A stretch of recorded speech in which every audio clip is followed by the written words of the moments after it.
Good afternoon. We're going to give it a couple more minutes, so just a heads up. I recognize we're past the 1:30 mark.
Good afternoon and welcome.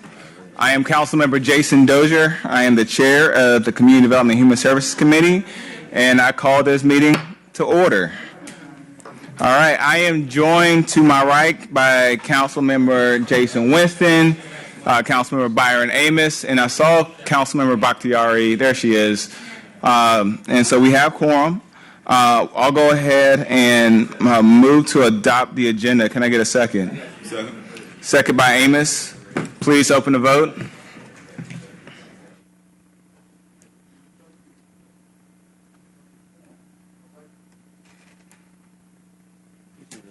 Didn't sign in on the computer, if you want to consider them. Okay.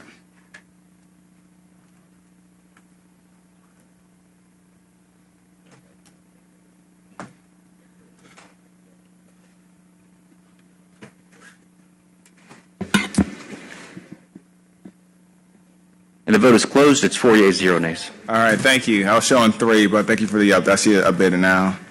All right, next item is the approval of minutes. I'll go ahead and move to approve. Second by Bakhtiari. Please open the vote. The vote is open. And the vote is closed. All right, the minutes have been approved, 4 yeas, 0 nays. All right, next item is public comment. Just a reminder, public comment is 3 minutes. I like to whisper into the microphone to let you know when when you have 30 remaining seconds, so don't let that distract you. Our first speaker is Brother Antony Muhammad. Please come to the podium.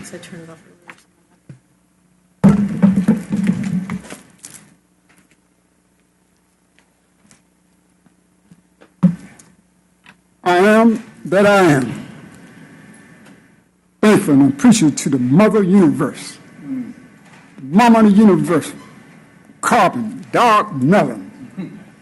She represents the kinetic, indigenous, antiquity ancestor, spiritual energy.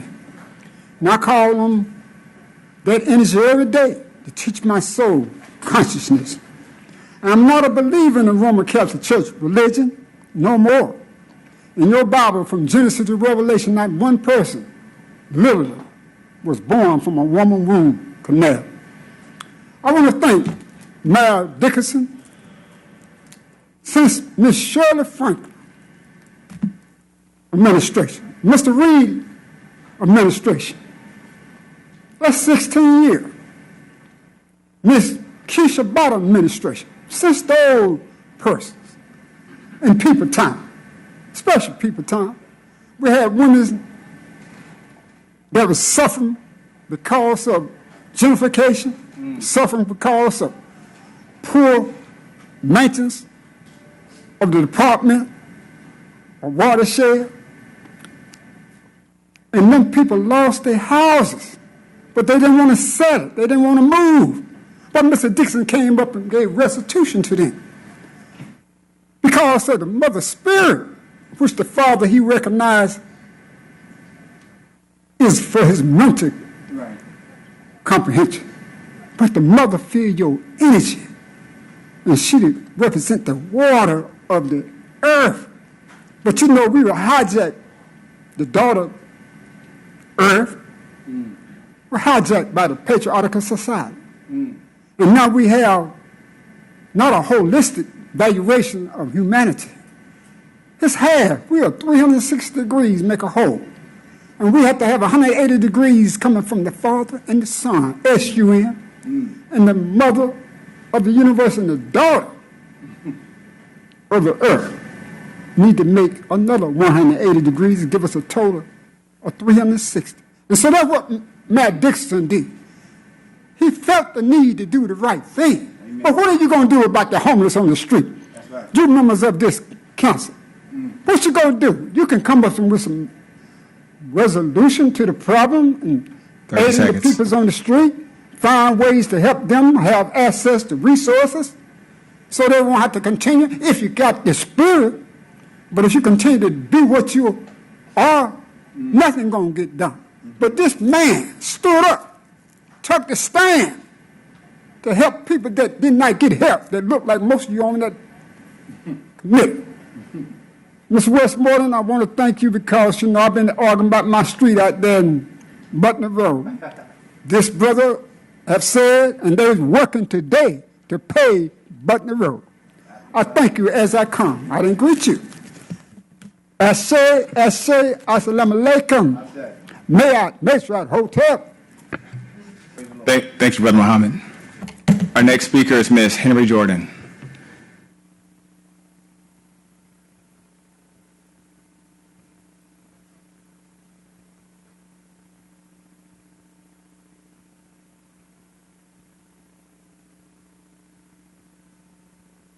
Came down to the Spirit of Christ, everyone that's here. But this cometh to pass that the word might be fulfilled. It is written in their law. They hated me without a cause. John 14, chapter 25th verse. These Psalms give extensive expression to one of the major themes of the Psalms. Undeserved. Oh, thank you. You're welcome. This psalm gives extensive expression to one of the major themes of the Psalms, undeserved suffering. I chose to give James Griffith a chance, who rejected Jesus' word, but has been called to win souls. To Jesus, to reject Jesus' call leads to death. It's not this the fast that I have chosen, to loose the bands of wickedness, to undo the heavy burdens, and to let the oppressed go free, and that ye break every yoke. Isaiah 58, chapter 6, verse.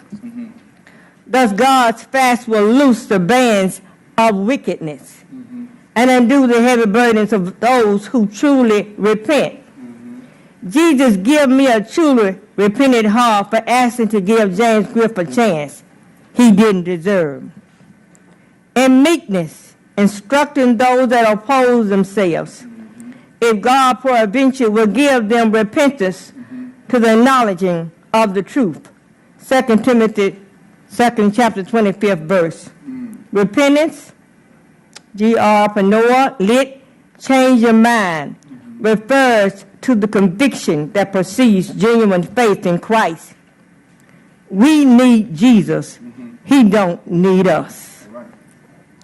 How beautiful upon the mountains are the feet of him that bringeth good tidings, that publishes peace, that bringeth good tidings of good, that publishes salvation, that saith unto Zion, thy God reigneth, Isaiah 52, chapter 7, verse. The reference to the beautiful feet of him that bringeth good tidings is repeated in the New Testament. Good tidings is given to those of a repentant heart.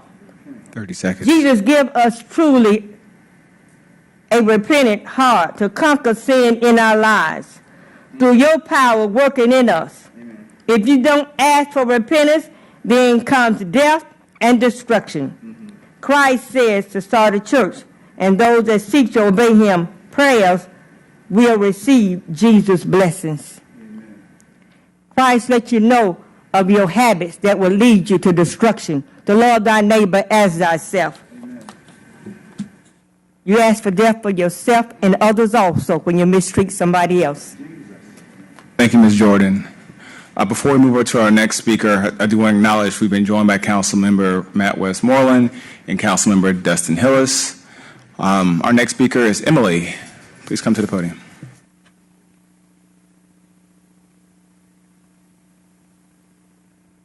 Good afternoon. Today I stand in front of you as representation of the failure of the system that we have here in Atlanta and in Georgia itself. For 7 months, I've been homeless. I find that as a huge problem because most homeless programs only allow you to stay in there for a month or 3 months, and that is not nearly enough time to get on your feet. 7 months I've been in the system. There's been 7 months where I should have been in housing already. Everybody deserves equal access to housing, to food, to water, and I can tell you that that's not happening at these shelters. I've seen shelters leave people without water for days. I've seen shelters leave people without food for days. And these are youth shelters, not even just adult shelters, youth shelters. And no one deserves to be in those conditions. I've seen shelters full of black mold, full of caving in ceilings, full of rats, full of cockroaches. And that is why we have so many people on the streets. We have so many people on the streets because these shelters are not adequate. Almost 20% of the city is in poverty. That is a problem that all of you have power on to make a difference.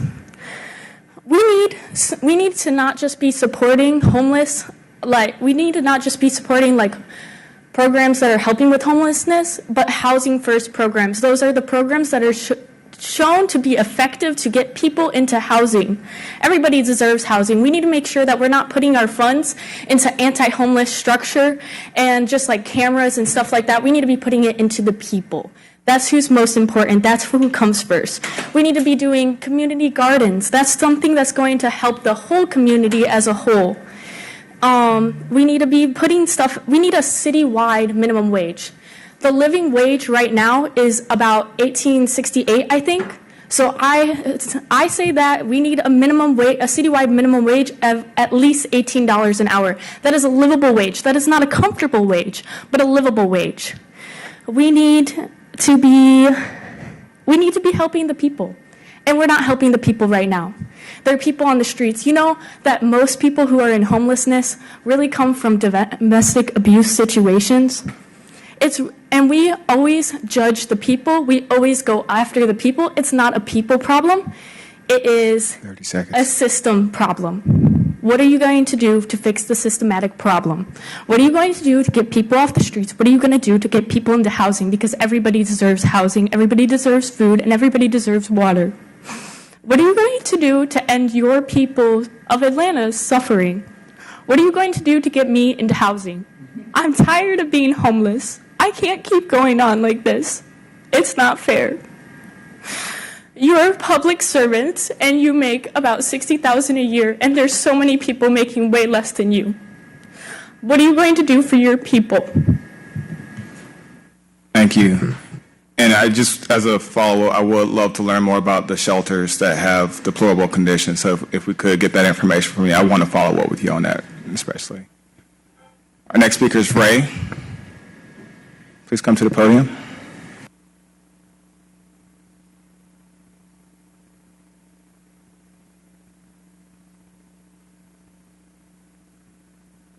Today I stand in front of this council with a very heavy heart. Council members Bond, Norwood, Westmoreland, Hillis, Boone, Juan, Overstreet, Shook, you voted against your constituents, and you know that. You voted against your community's voices. You are why Atlanta is suffering right now by not shutting down the ACDC and repurposing it, Bakhtiari, Westmoreland, Dozier, Winston, you are not unseen. While you have a woman begging you for rent control day in and day out, you are still choosing to pull funds out of the Affordable Housing Trust Fund, $500,000. And yes, while it may be for an important issue, this is still just another way to band-aid the bigger issues, all while our pain is very real and very in your face every single week. And I know that because I've been here every single week. What do you tell your children when you get off of work, or your families? Sweetie, today I had a 21-year-old student beg me to give them their basic human rights, and I just stared down at the hem of my pants until she stopped talking. There needs to be change. The city is suffering all while you get the luxury of watching in silence. We need gun and rent control. We need abortion access. We need to stop the construction of Cop City. We need you to do what your job entails and sit down and listen up. Please help your city. Tell Capitol Police to stay within their jurisdiction. I yield my time. Thank you. Our next speaker is Milton Campbell.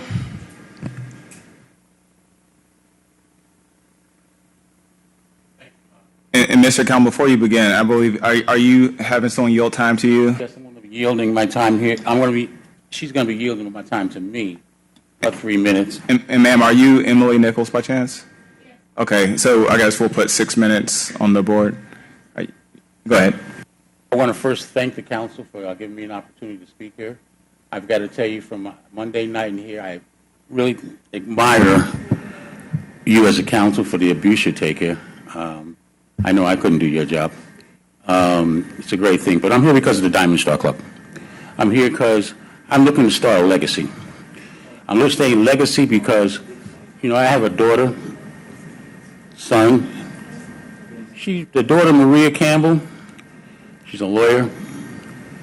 She's been clerking for 2 judges in Minnesota, right where you had that big thing with my mind with the beating of him.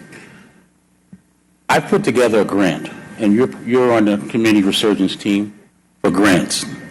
I was denied because of location, saying that Brookhaven was not a place where I could get the grant. I actually moved with her to South Fulton County, presented a lease to you, which I have on me now, which is South Fulton County on Griffin Street, probably about 6 blocks from Mercedes-Benz Stadium. So that is considered, I guess, South Fulton County. I have not received a letter yet to let me know whether I received it. I present material to show that this is not my first business. Dun & Bradstreet I have a DUNS number. Anybody knows Dun & Bradstreet, it's not no minority business that looks to help minorities. That's not what Dun & Bradstreet does. They help legitimate businesses so you can be credited, your credit and everything can be going to them. When I went to Dun & Bradstreet, Walmart has an office in Dun & Bradstreet.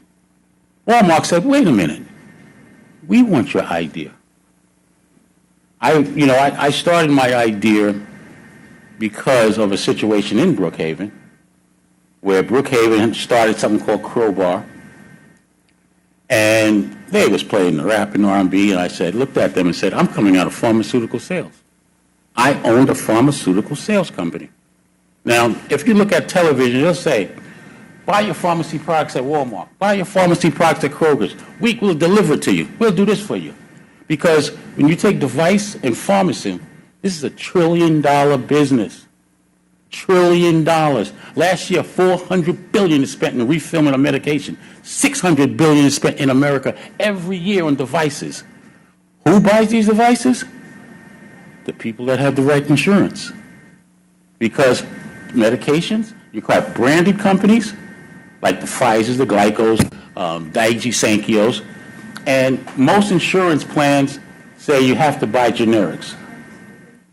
Whereas with me, I understand the business because I ran a pharmaceutical sales company. I was the only black American in the United States that owned pharmaceutical sales recruiting firm.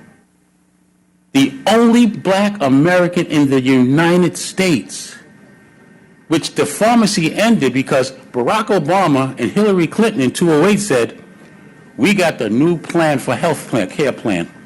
Politics ended my business and many others. Over 300,000 people got laid off from pharmaceutical sales in 2008 because of these generic products. I thought of an idea where I can get these companies back that money. Walmart doesn't reach out to nobody. Walmart partners with nobody. Nobody. Kroger says, we want you.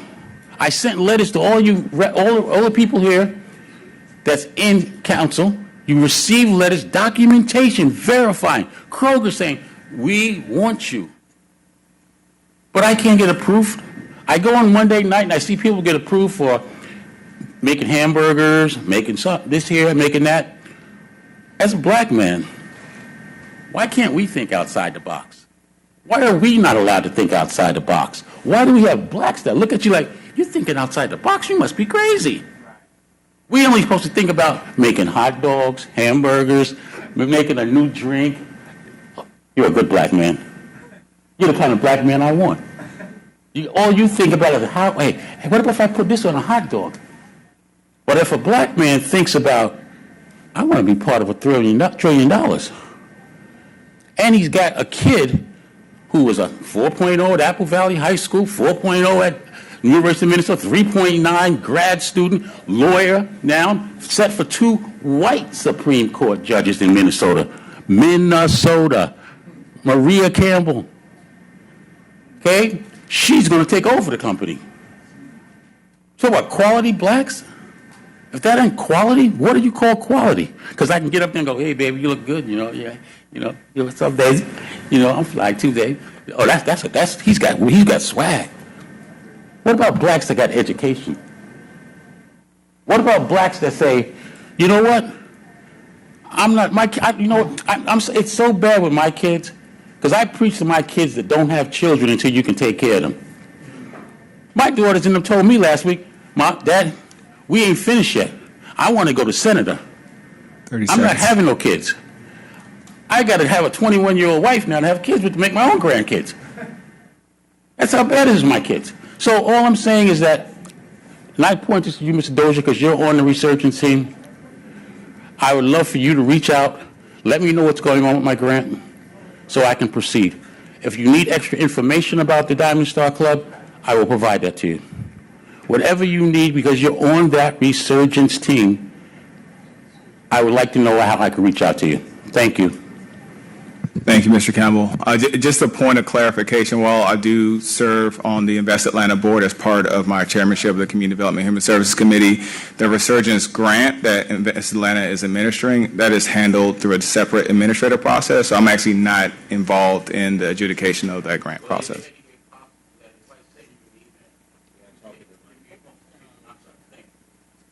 Is there any way possible if I send you an email directly, because I have all your information, that you can refer me to the proper source? Because I was dealing with Melody, and she kind of cut me off after she said there's no more procedures because you're not a Fulton County resident.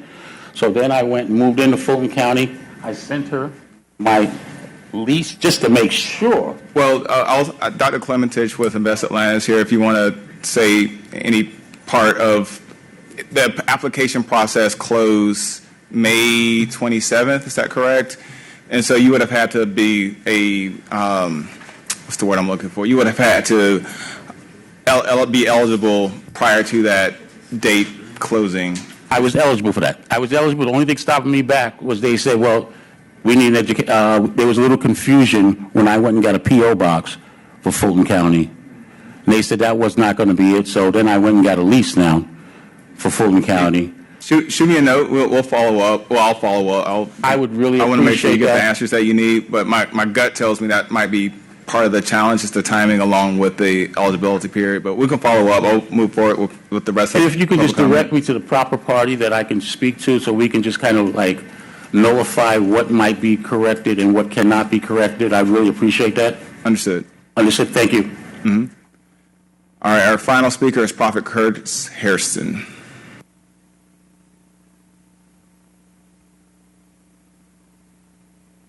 Hello, how y'all doing today? Again, for what these young ladies just said, I just said 5-10 years ago, homelessness in Atlanta, Georgia. See, but y'all don't understand this stuff will get you in trouble. This stuff right here will get you in trouble. We've done songs about it, rap songs, country songs, all different types of songs. And like I said before, you write this down. If this is your only concern, you're a dangerous person. If this, I'm going to talk to everybody in the room. If this is your only concern, you are a dangerous person. If all you want is this right here, you are a dangerous person. I said that 15 years ago as a prophet of God, sent by God, called by God to the nations. Understand, I know every pastor from New York to LA. Understand, I've been in conference with all of them. Understand, I hear from God. Understand, I see the city underwater. I'm trying to tell you. See, I don't play games. You think I'm playing a game? You think, okay, let me tell you something. Let me tell you what God told me last night. What is monkeypox? The result of the vaccine. Y'all keep playing around, but then people coming up missing, people dying, but you don't want to pay attention. I've told you to get these people off the street. You don't. But when people come out here and holler and scream at y'all look at people crazy. I applaud the mayor for doing what he said he's going to do thus far. I applaud some of you for doing what you said you're going to do thus far. But I've been thus far before. I'm 51 years old. I've been doing this since I was 25. And if you can say the same thing when I was 25, now I'm 51, I can say the same thing about Atlanta, same thing about North Carolina, same thing about Virginia. Your model police department and some of these police on Atlanta Police Force need a checkup from the neck up. I'm telling you, as a man of God, as a man, if you done what you did to my sister, and I said this before, if you had done what you did, I don't care what rank you is, and the chief that touched the breast of a judge, Hatchet, and he's the chief of police. You don't think we have a problem? Y'all don't see that problem? 30 seconds. If you had done what you did to my sister, what you did to that lady, you have to see me. I'm going to tell you. You have to see, and I got other brothers. But if this is your only concern, you got some real bad issues. Like I said before, as a prophet of God, he said, touch not mine anointed and do my prophet no harm. Do I got to explain that scripture? Do you know what that scripture means? That means I got power. That's what that means. That means I got power over dominions. That's what that means. That means I can make it rain if I want to. I mean physically. And I hate to go there. I was not trying to go there. I was not trying to go to this point. But like I said before, I don't want to have to do that. I really don't. But if y'all keep messing with me, I'm going to do it. Thank you. Write that down. Before we move on to the next item of our agenda, I believe that's our final public comment. Before we move on to our next item on the agenda, I want to acknowledge Councilmember Michael Julian Bond has joined us, and Council President Doug Shipman has joined us. All right. So the next item is actually presentations. However, colleagues, if you would indulge me, I think we have a couple of people here for potential appointments, so I would like to handle that first so that folks can get with their day. Seeing no issues, our first appointment, Mr. Van Hardeman. And Jerry, if you could read that caption. Actually, real quick, Mr. Hardeman, are you here today? Okay, perfect. Come on up, and then Jerry, you can read that caption. Item number 1, 22C5137, a communication from John O'Callahan, President and CEO of Atlanta Neighborhood Development Partnership, Inc., submitting the appointment of Mr. Van Hardeman to serve as a member of the Atlanta Beltline Affordable Housing Advisory Board. This appointment is for a term of 2 years. Mr. Hardeman, thank you for joining us. If you could tell myself and the committee about yourself, your background, and why you're interested in this appointment. Sure. Van Hardeman. Hello to council. I know a couple of your faces here. Quick blurb about myself. I like to call myself Atlanta's very own. Proud graduate of Mays High School, Georgia State University, Georgia Tech. I've worked in the affordable housing sector, if this is 2022, for the past 12 years, give or take. And I have a great relationship with ANDP, or the Atlanta Neighborhood Development Partnership, which is why, they put forth my name as it relates to the nomination for this position. I'm obsessed with residential real estate and development, worked in the industry my entire career, and will continue to do so moving forward. Thank you. Thank you. Any questions or comments from colleagues? Councilman Winston. Motion to approve. All right. Also, congrats on going to the 2 best schools in Georgia. So, Thank you. yeah. Please open the vote. Motion by Winston, second by Westmoreland. The vote is open, Awesome. Thank you. and the vote is closed. And the motion carries 7 yeas, 0 nays. Congratulations, Mr. Hardiman. Thank you for your service to the city of Atlanta. All right, our next person is Ms. Rita Gibson. If you could come to the podium. Jared, if you can read that caption. Item number 2 is 22C5138, a communication from John O'Callahan, President and CEO of Atlanta Neighborhood Development Partnership, Inc., submitting the appointment of Ms. Rita Gibson to serve as a member of the Atlanta Beltline Affordable Housing Advisory Board. This appointment is for a term of 2 years. Good to see you, Ms. Gibson. Same as before, if you could tell us a little bit about yourself and why you're interested in the appointment. Good afternoon, Chairman Dozier and members of the committee and President Shipman. It's a pleasure to be here. Thank Mr. O'Callahan for the nomination and the recommendation for this advisory board. I am a native Atlantan, who you don't see a lot of. I grew up in the Mosley Park neighborhood. I attended Frank L. Stanton Elementary School. Our family later moved to the Hunter Hills community, where I attended Booker T. Washington High School, graduated from there. Then finished Spelman College. So I've been in Atlanta all my life pretty much. I did go to Howard University for my master's in business administration. When I returned to Atlanta, I became very involved in housing. I've worked for a for-profit developer, but then I found my niche when I began to look at community development and understanding what was going on in the city with the gentrification. And so I'm committed to, and I heard the young lady talk about everyone deserves safe and decent housing. I'm very committed to making sure that we have affordable housing in this community. Thank you so much. Motion to approve, second by Amos. Please open the vote.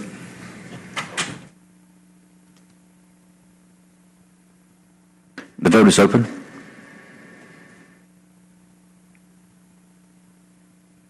And the vote is closed. Motion carries 7 yeas, 0 nays. Congratulations, Ms. Gibson. Thank you. I look forward to serving. Thank you. All right, next individual, I believe, is coming off of held. It is Mr. David Marvin. There you go. Good to see you, sir.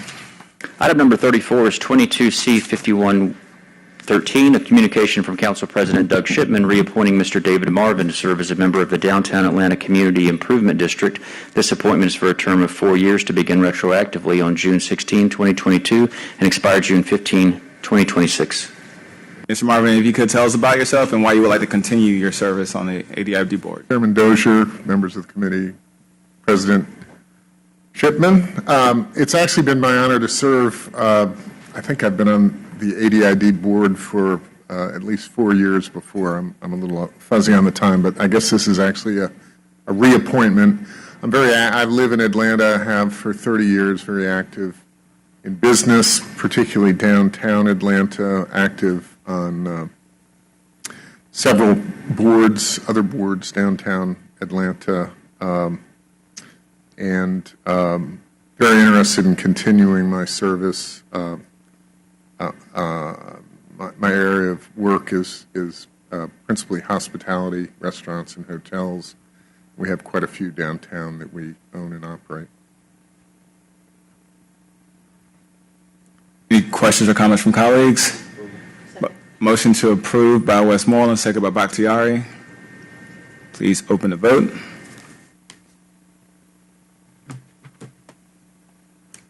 The vote is open. And the vote is closed. Motion is accepted. 7 yeas, 0 nays. Congratulations on your continued service to the city of Atlanta, Mr. Marvin. All right, back to presentations. Colleagues, we have a number of presentations today. The first one will be Commissioner Justin Cutler and Director Ramondo Davison on behalf of the Department of Parks and Recreation to talk about weekend hours.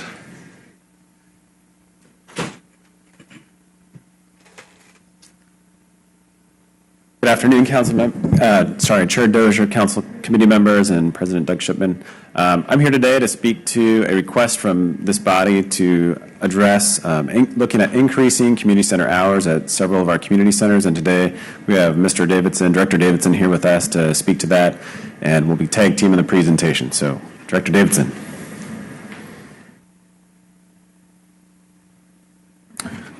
Good afternoon, Mr. President, Mr. Chair, committee members. I'm going to give a brief overview of our operations with Parks and Recreation, where we were pre-COVID, where we were during COVID, and coming out of the COVID process. So hopefully you all be able to follow along pretty good. Okay, this first slide basically speaks to the different classes of recreation centers that we have in the city of Atlanta. Class 2 recreation center is basically a facility that has a multi-purpose room and maybe one meeting room. A Class 3 facility would encompass a facility with at least one multi-purpose room, a gymnasium, and then maybe small meeting rooms. And then a Class 4 facility is a facility that has an indoor auditorium, locker rooms, several multi-purpose rooms, and several breakout rooms. This slide represents the programming that we offered pre-COVID. So these programs are programs that we offered without restriction, Monday through Friday. We did have several locations that offered weekend hours, but not all of the locations that were listed in the legislation. So we offer programs around after school, athletics, Camp Best Friends, seniors, third-party vendors, aquatics programs, several programs at both Class 3s and Class 4 recreation centers. This slide is what we transitioned to during COVID. And so there were several restrictions placed as a result of COVID. We did, however, have the ability to offer some small learning pods to support our families. We had lap lane swim at our natatoriums that were reservation only. And then we had community grocery pickups and delivery for our families throughout the city of Atlanta. We did not offer any weekend hours of public access during this time at either of our locations. This slide speaks to where we are currently. And so after transitioning out of COVID, we've had the ability to be able to expand our offerings. We have an after-school program that basically has the capacities that we offered pre-COVID. Our athletic programs, of course, are where they are pre-COVID. Lap lane swim is still reservation only, and we're working to try to beef up our aquatics offerings, Learn to Swim, several aquatics programs that we offered pre-COVID. And then our senior programs, I'm happy to bring our senior programs back. We started this summer with 4 senior locations for senior summer camp, and we're going to actually restart our senior program in September 6th of this year for all 12 of our locations throughout the city.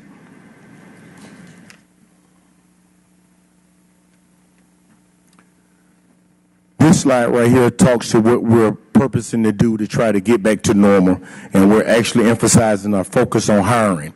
We found that we have several vacancies within our department, but we just don't have the candidates. We don't have a lot of people that are applying for jobs, so we're actively recruiting.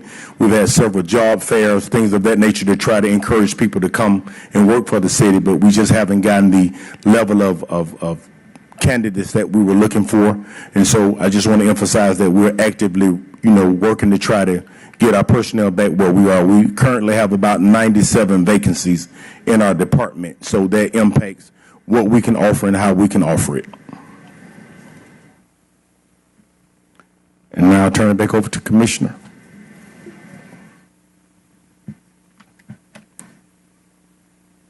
Great. Thank you, Director Davidson. So the next slide speaks specifically to the proposal from council members, and we looked at expanding the hours. Our intention really as we've been recovering from COVID is to get back to weekend hours. But based on the resolution that was passed, we want to provide you with information on what it would take to achieve that expanded hours beyond our existing budget. And so when you look at this slide, what this says is it would cost roughly $1.7 million to provide Saturday hours at the at the community centers proposed in legislation, and then additional $1.1 million to provide Sunday hours at the community centers in the proposed resolution. And you see it's broken down by various classes and the different sites and the different positions. So kind of our intention here, and I do apologize for the coloring. This is helpful to see our first presentation, how it shows. We'll work on that coloring so it's easier to read for the public and for yourselves. But the first proposal is to continue expand programming and offerings with the Department of Parks and Recreation and bring us up to kind of that pre-COVID level. Once we establish that baseline, then we'll be working towards expanding community center weekend hours at our Class 4 locations, and then weekend hours at our Class 3 locations. And then I think the bigger question for council and the administration is to think about the context of all asks related to Parks and Recreation, both the Park Ranger program, the weekend hours, maintenance, forestry, and the many other requests that we've received from council and the administration. How do we balance those different figures to achieve the result that community desires? So our intention really is to continue to grow towards pre-COVID levels, focus on Class 4 sites, weekend hours, continue the great aquatic weekend hours that we're offering between now and Labor Day, and then also re-engage in Class 3 sites with weekend hours as well. And then I think as we look at the 23-24 budget, evaluate maintenance, forestry, additional weekend hours, and the opportunity to do park rangers and other ideas that are yet to be discussed. And with that, we're happy to take any questions. Thank you, Commissioner. Just comment and a question, just want to out the gate. Comment is, it sounds like roughly $2.9 million per year is what we'd be looking at reopen our parks on Saturday, or our recreation centers on Saturdays and Sundays. I'm a little biased because I love our recreation centers. I think that's a worthy investment, and I'm happy to advocate for that as we go through the next budget cycle. I am curious, does that include the different types of programming that you had alluded to on the earlier slides, the Zumba classes and the fitness classes, or even like the open gym and things like that? Would those be available or accessible during that scenario? Yes, and if you don't mind putting this presentation back up, I can flip back and forth. And keep in mind that our existing budget allows us to provide weekend hours at many of the Class 4 and 3 sites, from 12 to 6 and from 10 to 2 and 10 to 4. Exactly. So, yeah, go ahead. Just wanted to add some clarity, Councilman Dozier. So basically, our current budget could sustain our pre-COVID operations, but for the expanded hours is where the $2.8 million would come into play, because you're talking about a 7 a.m. to 7 p.m., which is an additional 6 hours a day, is where that influx in cost would come. Understood. Still think it's worth it. I do have a quick question, too, with regards to the staff shortages or staffing challenges that y'all alluded to earlier. I imagine that even if the budget was there, the monies were there, until that staffing shortage is addressed, this wouldn't be feasible until that occurs. Okay, just wanted to clarify. Any other questions or comments from colleagues? Councilmember Hillis. Good afternoon, Commissioner. Apologizes, this does not have to do with recreation, but it's the first interaction I've had with you since getting a complaint earlier today. Just first, before I get to the specific issue, what is the overall current status of park maintenance, park and trail maintenance in the city of Atlanta? I know it's been a little wet the past few weeks, and you've only been here for a few weeks, so where are we at right now with maintenance? Yeah, well, we aren't going to candy coat it. We're struggling, right? We're down 25% our maintenance group. We're looking at ways to optimize the existing maintenance team to think differently. Do we have 4 districts? Do we modify that to 3? Or how do we create maybe even a quick team that can go address emergent issues that are popping up? We've had to contract out the maintenance of Freedom Park to the tune of about $40,000 for 2 mowings, because that park is so big and the level of maintenance there is so great. So we're struggling, but we're looking at ways that we can increase our recruitment and retention. One of the things that we did last week is identify additional resources to support our HR team. As you're well aware, HR is a centralized function within the city, but then each department has their own support team, and so we identified resources within the Department of Parks and Recreation, administrative resources that can be trained up to help augment the HR team in our own department to expedite the hiring and the onboarding of employees. And so we hope that that will result in some gains of bringing on new employees so that we can get them working as quickly as possible, specifically within our maintenance group. But, you know, there's no easy way to say it. We're struggling. And when the rain hits, that means that the grass grows faster here. And it also means that we can't mow the lawn as well. So, and we're on a 10-day mow cycle, which I think is something that we should have a discussion about as a community. Is 10 days enough? And then what does that cost to achieve, 7 or 8 days, if that would be more acceptable? We get a number of calls, and we've sent emails to each of you saying, hey, it may be longer than 10 days recently. But it's something that we're working on, and with this additional bandwidth for the HR team, we hope that it helps to solve some of those issues related to number of employees that we're onboarding and the time to onboarding.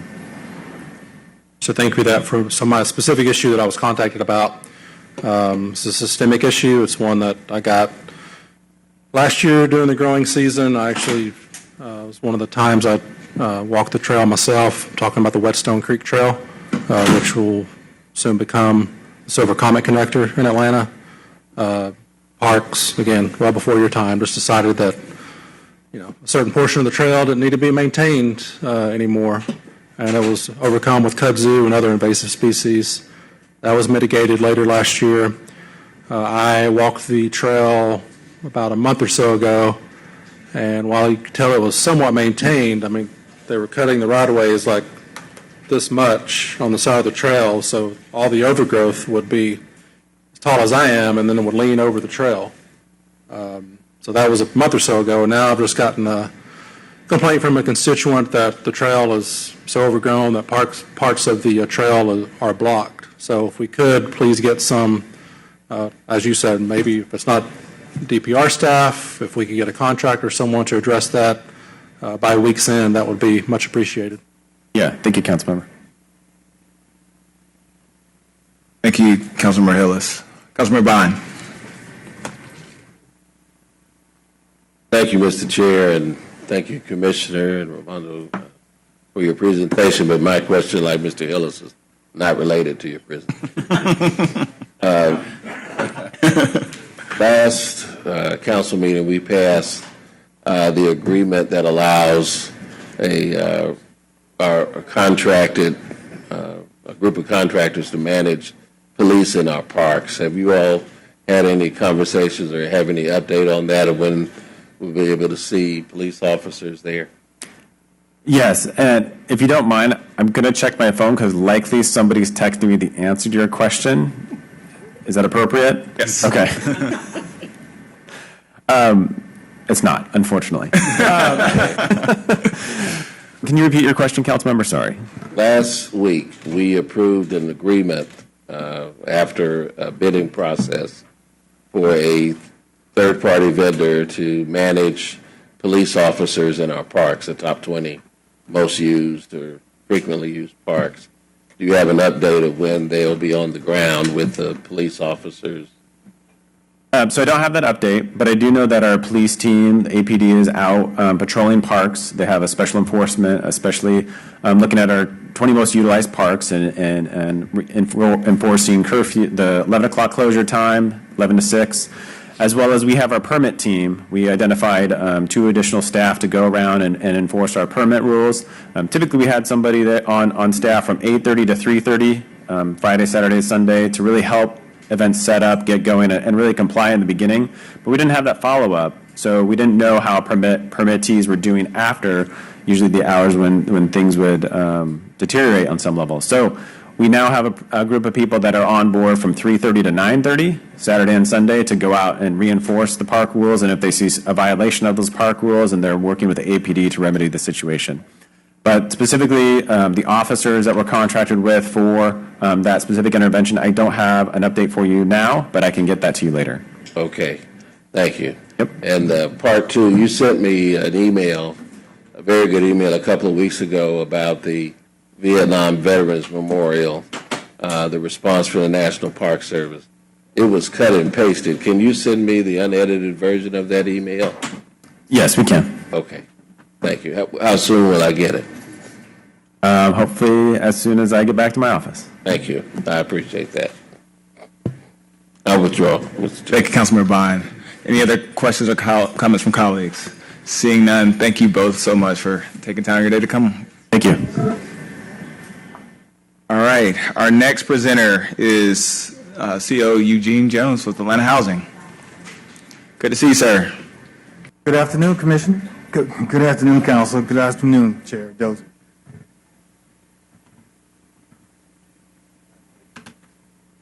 Great to be back here again.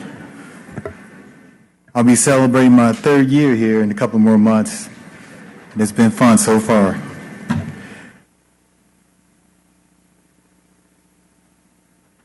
What we do at Atlanta Housing. A lot of people have different views and different comments about Atlanta Housing, but I want to make sure we clarify that, as we have done before every quarter with you. We create affordable housing opportunities. We elevate the quality of life for our residents, and we have innovative ways to invest in our neighborhoods. Who we serve: extremely low to moderate income, working families, seniors, veterans, individuals with disabilities, and those experiencing at-risk homelessness. And we know that's an issue with the city. Homelessness is an issue with every city across this country. And you are addressing it as a city, and I'm very, very glad that we're participating with the city. 26,000 households we served in fiscal year 2022, 3,200 households serving those with disabilities, 7,900 senior households, and 7,700 households with children. 97% of those families have extremely low to very low income, and 81% of what we serve are people making less than $30,000. Quality housing. AHA creates a spectrum of quality, affordable solutions through housing programs that help meet a variety of needs.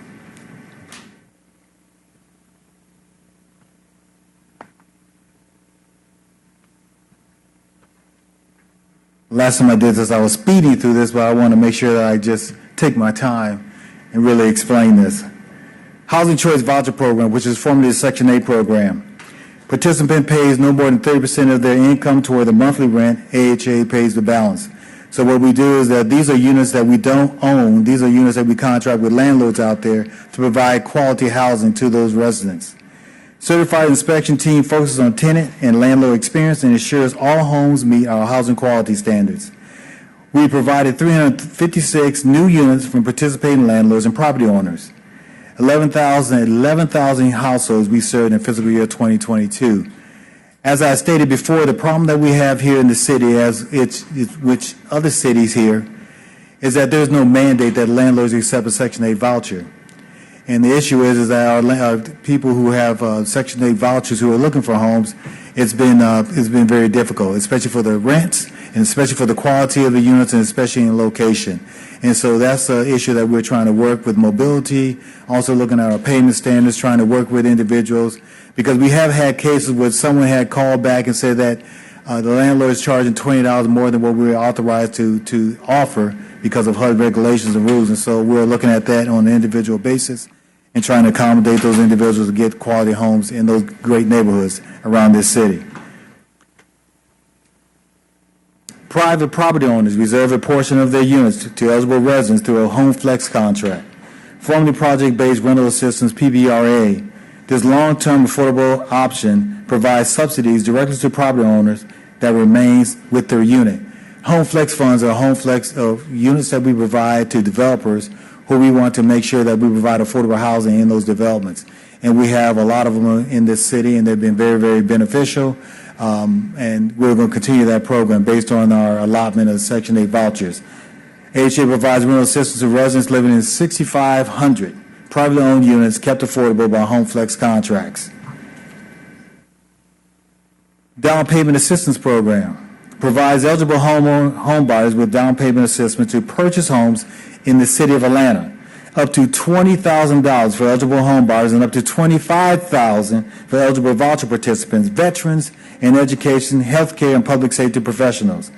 $24 million has been spent for 1,100 down payment assistance loan families since fiscal year 2018. $4.8 million was spent on 220 families in fiscal year 2022. We have the best home ownership program across the country. Quality housing. Stable housing with intensive case management and supportive services for those transitioning out of chronic homelessness. Short-term and permanent supportive housing. 550 committed units for Home Flex funding for NOVA for Partners for Home, for the homeless program. And 270 families supported with short-term rental assistance to prevent homelessness in fiscal year 2022. 668 Haven units reserved for formerly homeless or at-risk families. 1,500 housing choice vouchers for special programs. We try to do our part to support our partners in the city of Atlanta, and we're also looking for opportunities to do more. Real estate planning and development. AHA is addressing the city's affordable housing needs by prioritizing development of AHA's vacant land through public-private partnerships and offering capital investments for shovel-ready development projects in the city of Atlanta. We talked about Herndon Square. We're intimately working with Herndon Square. We completed senior development of 97 affordable housing units. Our phase 2 has been planned to date September 23rd. We hope to close and we start construction vertically 170 affordable and 30 market units, rate units. We're going to develop a 40,000 square foot grocery, retail, and community space. And project closeout we anticipate in 2028. $51 million Atlanta Housing is invested in Herndon. The total development cost when it's all said and done by 2028 will be $180 million. Inglewood. Current unit projection is 909 rental and for sale units. 76% of those units are going to be affordable. Approximately 80,000 square foot for commercial space. Green infrastructure construction begin in fiscal year 2023. Projected closing on 200 multifamily rental units in fiscal year 2023. Projected closing on 160 senior rental units is in fiscal year 2023. Inglewood is very, very important to that community, and we have been working with the resident population. We've been working with the NPU to make this the best development over there on the east side. Civic Center. I don't know what more to say about Civic Center, but what has already been said before. We're trying to create at least 1,300 residential units, mixed use, mixed income development, preserving the original Civic Center structures while integrating housing with Economic Development Center for the Old Fourth Ward area. Right now, we are taking this to the board tomorrow, Wednesday. We have a board meeting at 2 o'clock to do a presentation to our Board of Commissioners to approve the selection of the developer for Civic Center. And hopefully tomorrow afternoon, we'll be able to public notice that in the news media to let you know who won that bid process. 19-acre site, reimagined as a dense, mixed-use, mixed-income urban development. Thomasville Heights, we have a collaborative redevelopment planning led by the Atlanta Community Foundation and the City of Atlanta. Atlanta House is working with public agencies, stakeholders, and community to develop a redevelopment plan for Thomasville Heights. The new plan will attract new investment for new mixed-income housing and preservation of existing housing. Neighborhood repairs such as sidewalk restoration, green space, creation of a quality school, and access to transportation services and jobs. Partners include City of Atlanta, Atlanta Housing, Invest Atlanta, the Community Foundation, Purpose-Built Communities, Education, the community of Thomasville Heights, former Thomasville Heights public housing residents. We are planning to initiate something. We already did that April 2022. The planning completing spring of 2023. Let me slow down here. So we're doing a request for qualifications for a development partner in the fall of 2022. We have a developer selected in winter 2022. We're going to have another RFP issue, the pool of developers in winter 22, something that we just did similar to Civic Center. Developers selected in spring of 2023, and hopefully we'll start construction in 2024. Stronger Neighborhoods, University of Choice. We serve more than 500 residents through case management. We support legacy neighborhood residents with critical home repairs, improvements with rehab program. Connects residents to workforce, education, and health services. Former University Homes renamed Scholars Landing. $30 million has been invested from the Choice Neighborhood Implementation Grant, awarded to Atlanta Housing in 2015 by HUD to redevelop the former University Homes, Asheville Heights, the AU Center, and Vine City. Scholars Landing, you see a picture of what has been done so far. 60 affordable rental units completed in 2015. Phase 1 A and B at Scholars Landing, 135 family units, 108 affordable. They were completed December of 2019. Ashley's 2 at Scholars Landing, 212 family rental units, 114 affordable. Target construction starts early 2023. Ashley 1C of Scholars Landing, 72 family units under construction, 50 affordable. We will complete that by the end of the year 2022. Scholars Landing is 69% total affordability. In 2023, there will be 479 rental units, 332 affordable. Another project that we're really excited about is the university, the Thomas Roosevelt Hall, former community center of the historic University of Homes. Roosevelt Hall being preserved and reimagined to include history walls, community meeting space, computer center, a library, special events space, office, and retail space. We are going to convert the retail space that we have available to somewhat like a coffee shop that we're contracting with a minority firm to provide opportunity to provide coffee and leisure discussions throughout the community. Bowen Choice, more than 30 focus groups, stakeholder meetings, and public events held to gather input for former Bowen Homes residents and currently community members.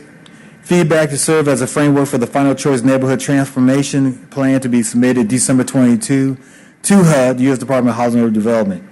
AHA reviewing responses to requests for proposals, development partners for Bowen with a selection to be announced in September of October 2022. AH launched a beautification program at the local neighborhood fire station in fall 2021 and will conduct a park improvement program in 2022. We received $450,000 Choice Neighborhood Planning Grant awarded in 2020 to create a transformation plan for the former Bowen Homes public housing site, Cary Park neighborhood, and a portion of the Donald Lee Hollowell Parkway. Resident services, we believe in the potential of people, so we consider the needs of those who we serve and how we can elevate their lives and surroundings. Economic mobility, access to educational, child care, transportation, health services, case management services, connect residents to entrepreneurial development resources that foster financial independence. We have a 5-star tenant program, offers financial literacy, credit counseling, and we also have a WNBE Section 3 program, which we are providing opportunities for our residents who live in public and assisted housing to contract specifically for experience and opportunities for all the different contracting that we do for all the different developments that we have forthcoming. Youth engagement, we partner with APS, help us set up with young residents for long-term success, and connect them to after-school and summer programs and immersive learning opportunities. What I'm going to recommend to our staff is we're going to start having youth at some of these meetings that we have where we are sitting here trying to develop like Bowen Homes and also Thomasville to get their input of what would be more friendly with residents who are at below the age of 18, what are they looking at on these developments, and try to cater to them to make it more livable and mostly more of a community space that they'll be proud of. Key partnerships help us organize events like book drives, over 6,000 books, rich environment books distributed, promote reading, writing, and literacy, and coordinate tour giveaways to resident families that we serve. We have a Santa for a Day program that we're going to start again this year, and it's been very, very, very beneficial. Employees fund the James Allen Community Scholars Program, supported by the United Negro College Fund to help age-assisted youth. Senior care, Aging Well Signature Health and Wellness Program helps other older adults successfully age in place. Partnerships provide us with safe social opportunities, foster relationships with family and friends. We have partnerships. Our partnerships have provided us mass vaccination opportunities to aid our families during the COVID-19 pandemic. 342 senior residents have been vaccinated on site, and we have arranged many clinics on our site. $20 million have been invested in our senior communities and communal spaces, resources, and more. Our information technology increased opportunities through digital inclusion as a component for the quality, affordable living experience for our aged residents.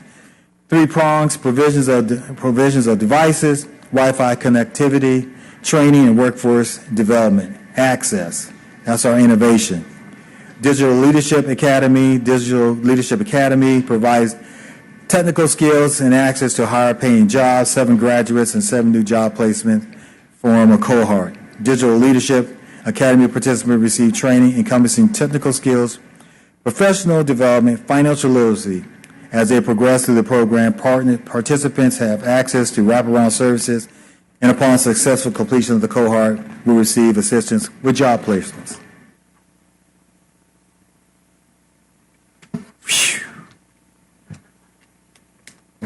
Good afternoon, committee members. Are there any questions for me? Now I'm going to take offense because you only asked Parks a few questions. So hopefully I expect the same. Well, Mr. Jones, I will say I was a little nervous when I saw the volume of slides that you had, but I appreciated the speed in which you got through them.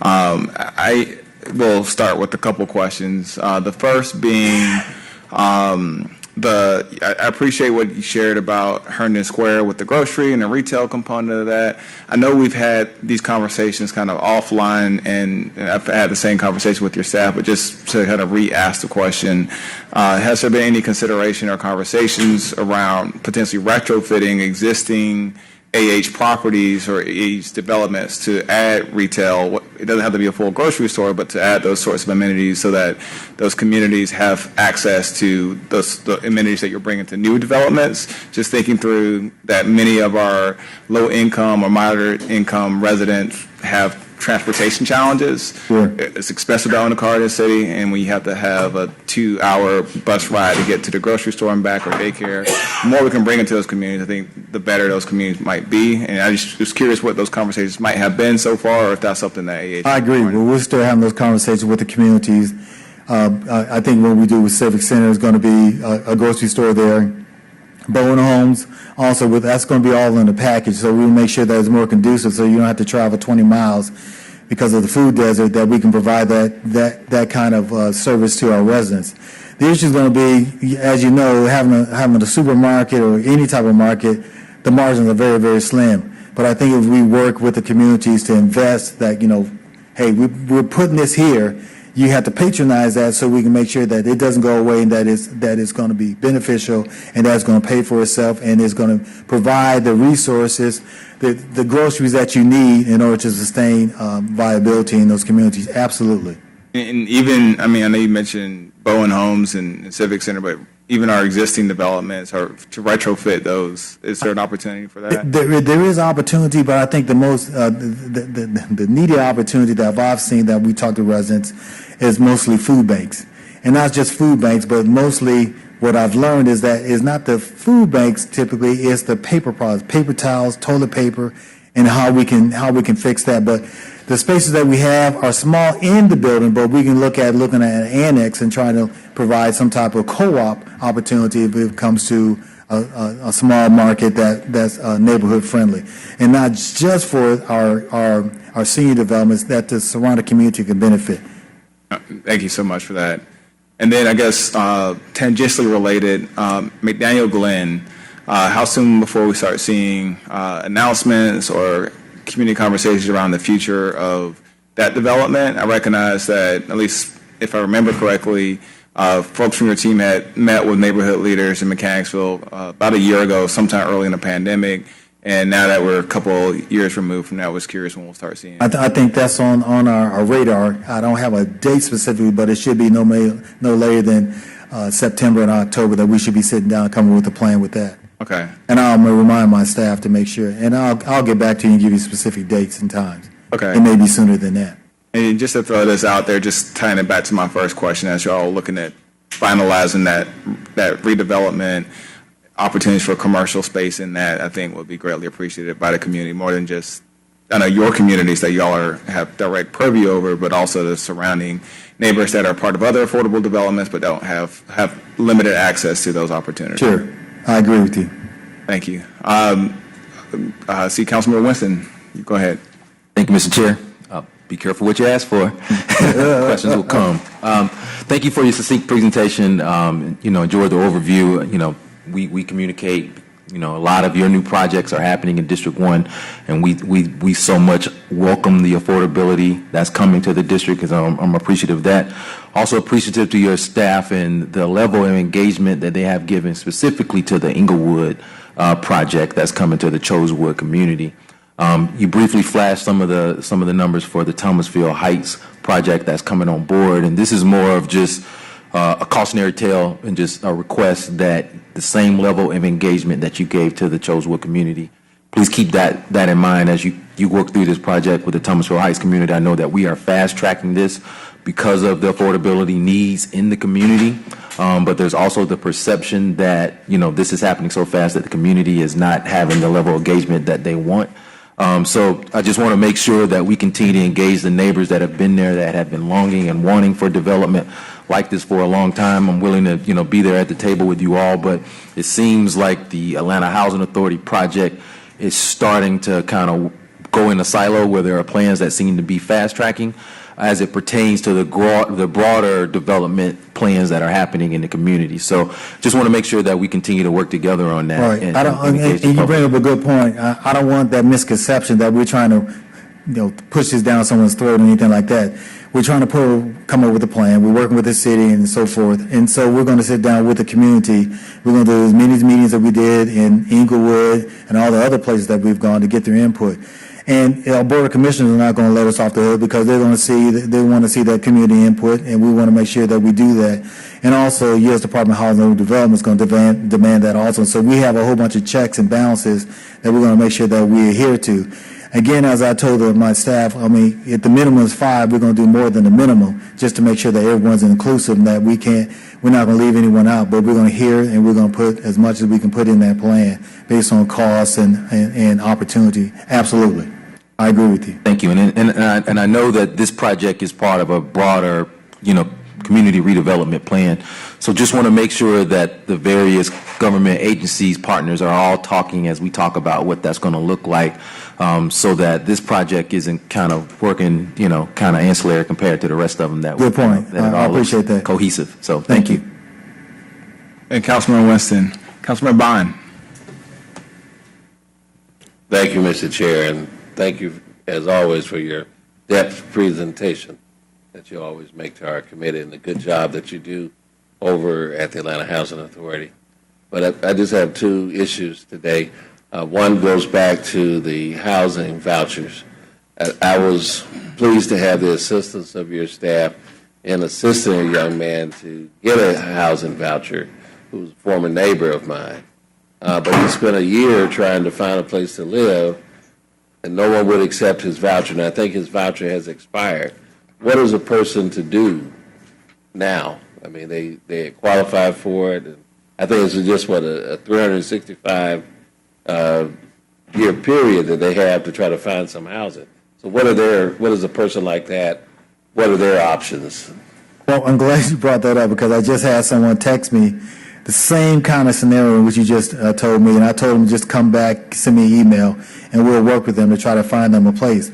But again, as I stated in the beginning, it's hard to find a quality unit in the city of Atlanta because most landlords do not take Section 8. And so what we've been doing differently is we've been encouraging landlords. Had not been the pandemic, we would have had at least 2 landlord meetings in which we bring our existing landlords and bring a friend with them so that they can understand what the program is all about. Because I think there's a misconception because potential landlords think that there's going to be crime in my unit, they're going to tear it up, they're not going to appreciate it, and that's really not the case. There's a few people who are bad apples, but there's very, very, very few that does that. So if they'll write back to us, send me an email, we'll look at it individually and we'll try to get them to accommodate. And we do have consideration. If it's been a year and you still can't find it and you've been actively involved, we'll work with you to try to extend that and keep looking so that we can get housed. Our duty is to try to house people, not to sit there and discourage them after your voucher is expired. There's nothing more we can do. We got to try to extend that. We can verify that. We can validate that with HUD, but we just got to have the information. Now, I don't want to flurry that 600 people come and say, hey, we haven't found a voucher. It's hard to find it, but we'll keep working until a certain time when we just can't, when we exhaust our resources. But I'm going to be still encouraged that we're trying to house, and we're not trying to, not to encourage people to say, hey, just give up. Keep looking, and we'll try to extend that, get you in a home. Well, I appreciate it. I will do that. But I guess my question is it a matter of state law, municipal law? I guess I need to ask Ms. Robinson as to why we can't mandate that property owners in our jurisdiction accept these vouchers. And I think I know the answer. But Yes, good afternoon, Amber A. Robinson, City of Atlanta Department of Law. State law governs the landlord-tenant relationship in the state of Georgia quite significantly. There is a quite extensive chapter of, or title, of state law that governs the landlord-tenant relationship entirely. And because the state law has so completely entered the field of landlord-tenant to actually legislate and regulate in that area, they're doing so as preempted municipalities or counties from also entering into and regulating the landlord-tenant relationship, and to require landlords to accept housing vouchers would be considered an entry into the landlord-tenant relationship, in which we are preempted from doing. thank you for that explanation. All right, well, just back to my next point is I know that the mayor's office was putting together, I guess, a affordable housing strike force or task force. That's correct. And I saw a article today where the school board is going to have some public hearings about trying to, I guess, sell or auction off some of the properties that they have. Have you all had any conversations, or are there conversations to try to acquire that land ahead of them doing the sale? Or because that would seem to be tons of acres and square footage that could be converted for other uses, such as affordable housing. We had some initial conversations about that, but we have not taken it to the next level, the next step. APS is at the table in the strike force, and we're just trying to come up with a strategy and an agenda. We've been working. The last meeting was a couple of weeks ago, and so now we're looking forward to sitting down and come up with a strategy and what can we acquire, what we can buy. I think there's opportunities for Atlanta housing, specifically in certain areas. It could be converting a school to a community center, commercial space, or some housing, which may come to some SROs, some single room occupancy. So we're going to see if there's something that can be done to save some of these schools and repurpose them into something that's going to be meaningful to that community. So that door is always open. All right, well, thank you. I withdraw, Mr. Chair. Thank you, Councilman Bond. Any other questions? Council President Shipman. Thank you. Just a couple of topics. I want to build on Councilman Bond's question. I'm just curious from your perspective, what are the things that you hope come out of the strike force? What would help you the most coming out of the kinds of topics that they're tackling?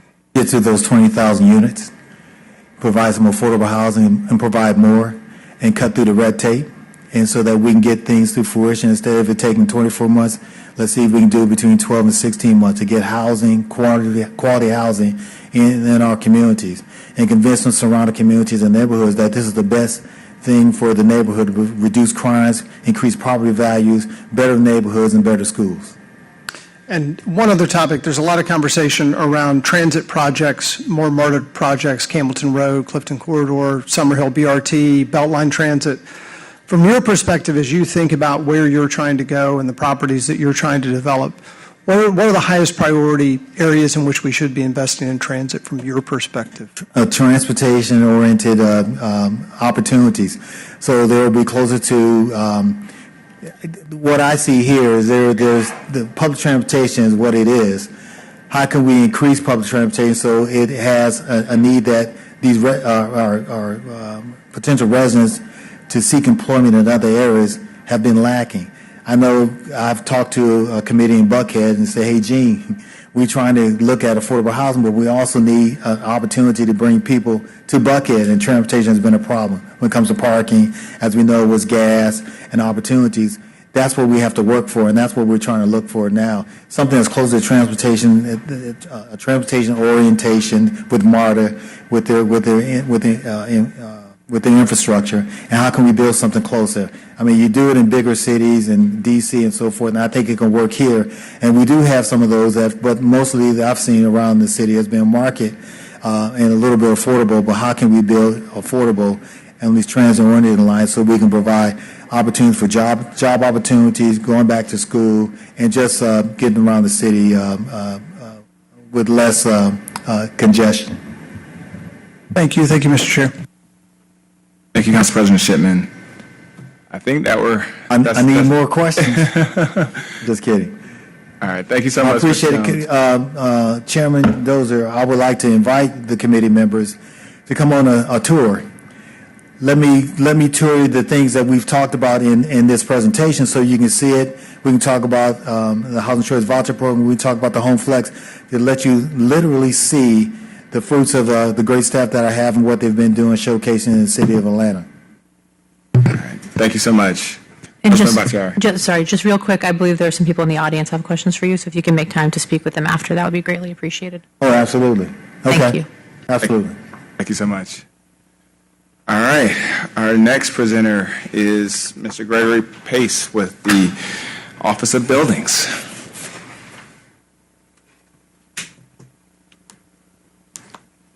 Mr. Pace, I know I got a thick packet for this presentation too, so just... Yeah, my staff tell me to slow down anyway, so maybe I'll be normal and speed through like I normally do. Good afternoon, Chair, Council President, Council members. Gregory Pace. Gregory Pace, Director of the Office of Buildings within the Department of City Planning. I am here to give an update on the audit that was conducted on the Office of Buildings, Building and Zoning Enforcement. And so I'll go through a presentation of the work that we've been doing. Starting out, I want to kind of make you aware of, am I doing this? Okay. The responsibilities of the Zoning Enforcement Division.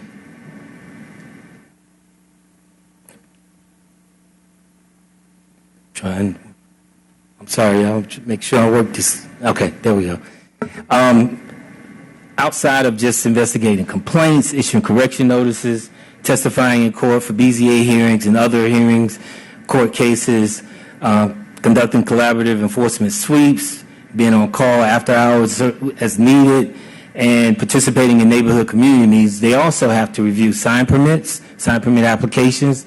They also review business license applications, as well as zoning verification letters for non-conforming structures and uses.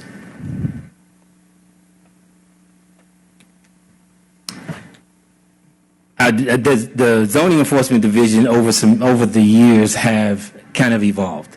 Given the ramping of construction, they were separated. Our teams were separated where zoning enforcement was doing one thing and building enforcement was doing another. Building enforcement consisted of our actual building inspectors that inspected structures that were being permitted. Given the demand of the increased volume of construction over the years from 2016 moving forward, I kind of merged our zoning enforcement team, to handle those cases that were building enforcement cases, because the majority of them were stop work cases. And there was not needed of expertise of the building code to be able to look at a structure and say, you're working, you don't have a permit, you need to stop the job. We need to stop this job and get you to come into the office and get a permit. So kind of merged that team together and created a uniform team that was inclusive and that included also a manager that would handle and oversee them. Prior to roughly between 2018 and 2020, we had really about 4 inspectors that covered the entire city. That is not nearly enough of inspectors for the city this size. In retrospect of that, constantly asked for more personnel. We had challenges of resources, and finally received the number of staff needed. I've been in the Office of Buildings for over 20 years now, and the most zoning inspectors or enforcement inspectors we've ever had was 6 at any given time.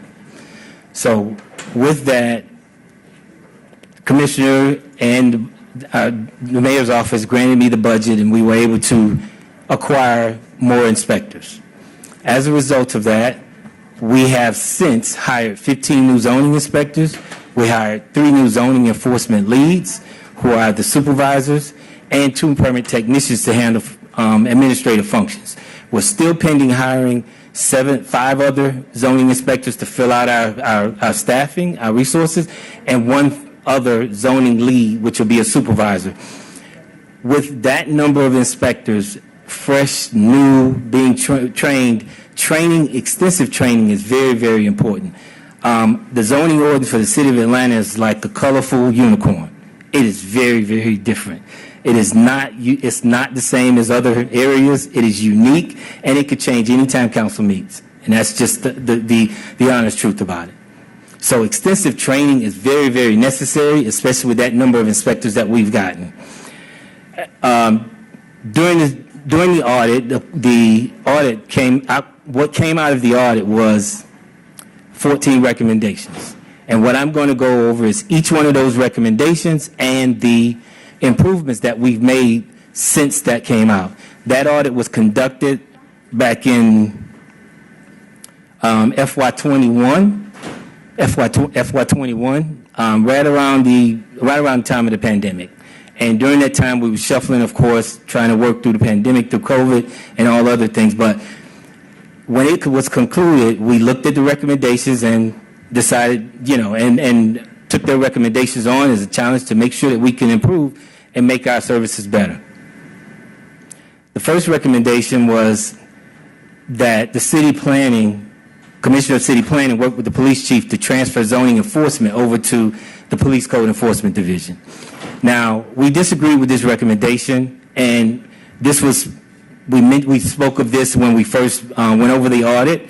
I'm not going to focus on that, but those are included in our response that we sent dated in November 2021. Rather than focusing on that, we're going to focus on the recommendations that we did improve upon outside of this one. Recommendation number 2. They recommended that the City Commissioner of City Planning route all calls to Atlanta 311 and be handled by 311. I am currently in meetings with Ms. Joy Quarles, with the Customer Service Director of Atlanta 311. We're working through the knowledge-based articles, and we're expecting to launch that where all complaints can go to 311, effective October 1st. We'll have an update as we move through, but that is the effective date that we're expecting to have all complaints and emails handled by 311 by October 1st.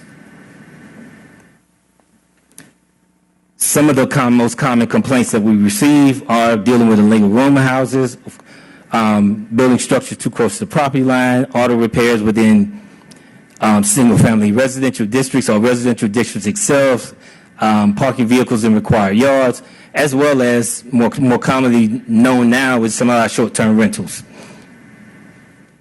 Recommendation number 3 was they recommended that the Commissioner of City Planning continue encouraging staff to participate in the city's Code Enforcement Academy.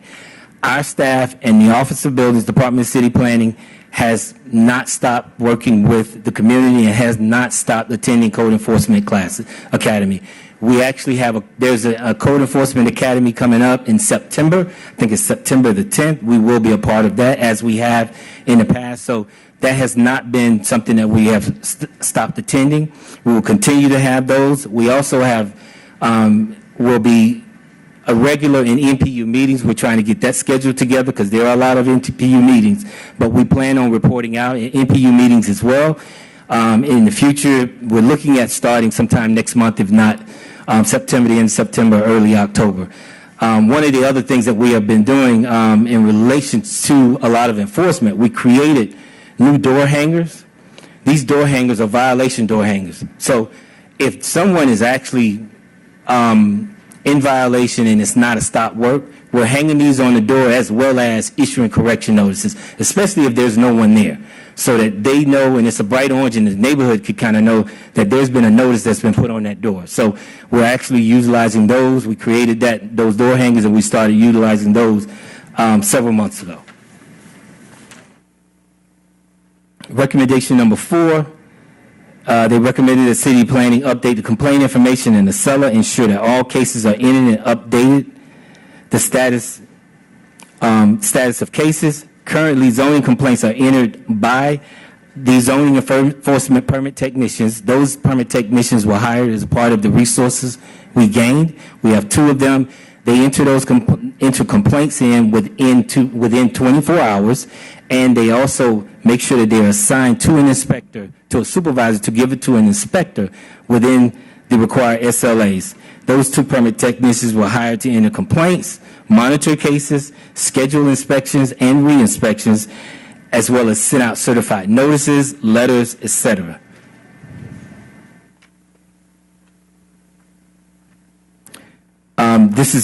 This was in our last presentation from DCP, which basically showed the cases and where they are, how many cases we've been handling from fiscal year 22, and then now beginning in this fiscal year, what we look like as far as each quadrant.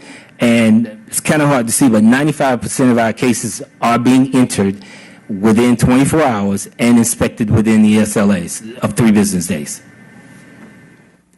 Recommendation number 5, they recommended that we hire supervisors to oversee the inspectors. We've hired 3. We actually had 4, 1 retired recently, and so we're now looking to fill that other position, which we anticipate hopefully to fill within the next couple of months. Recommendation number 6, they recommended the Commissioner of City Planning ensure that supervisors enter all information related to complaints according to the established procedures. All data, including comments, pictures, documents, are entered into a seller by the inspectors after their investigation. There is extensive, copious notes in each one of those complaints now in a seller that we are accurately monitoring, tracking, and they're entering. And this is being done consistently. And the supervisors are monitoring that and spot checking that as well. Recommendation number 7, we recommend the Commissioner of City Planning, direct staff to enter building and backlog of complaints in a seller and work with the police to obtain the status of each complaint. The backlog of complaints they're speaking of is we partnered with the police, APD, code enforcement during the pandemic to assist us with stop work orders. At that time, our office, the Department of City Planning, was on a mandatory telework, and our inspectors were not in the field conducting complaint inspections. Actually, we had this one supervisor that was doing all of the complaints, and he worked with APD to try to get those complaints. Anything that was posted, they posted them, and so we followed back up, looked back through the system. There were roughly about 1,144 complaints. 84% of them have been addressed at this time, and we expect to probably have that backlog completed by November of 2022, of this year.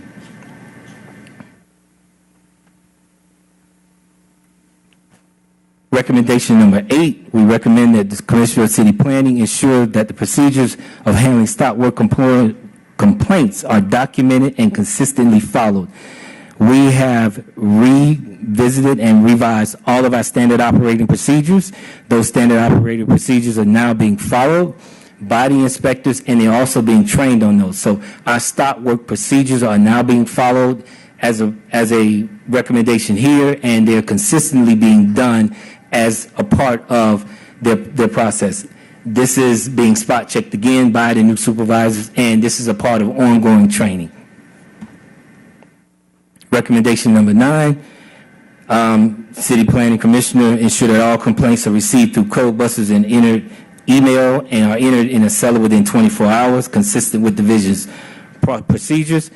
Again, the hiring of our 2 permit technicians have allowed for us to get that done. They are putting those complaints in as they receive them.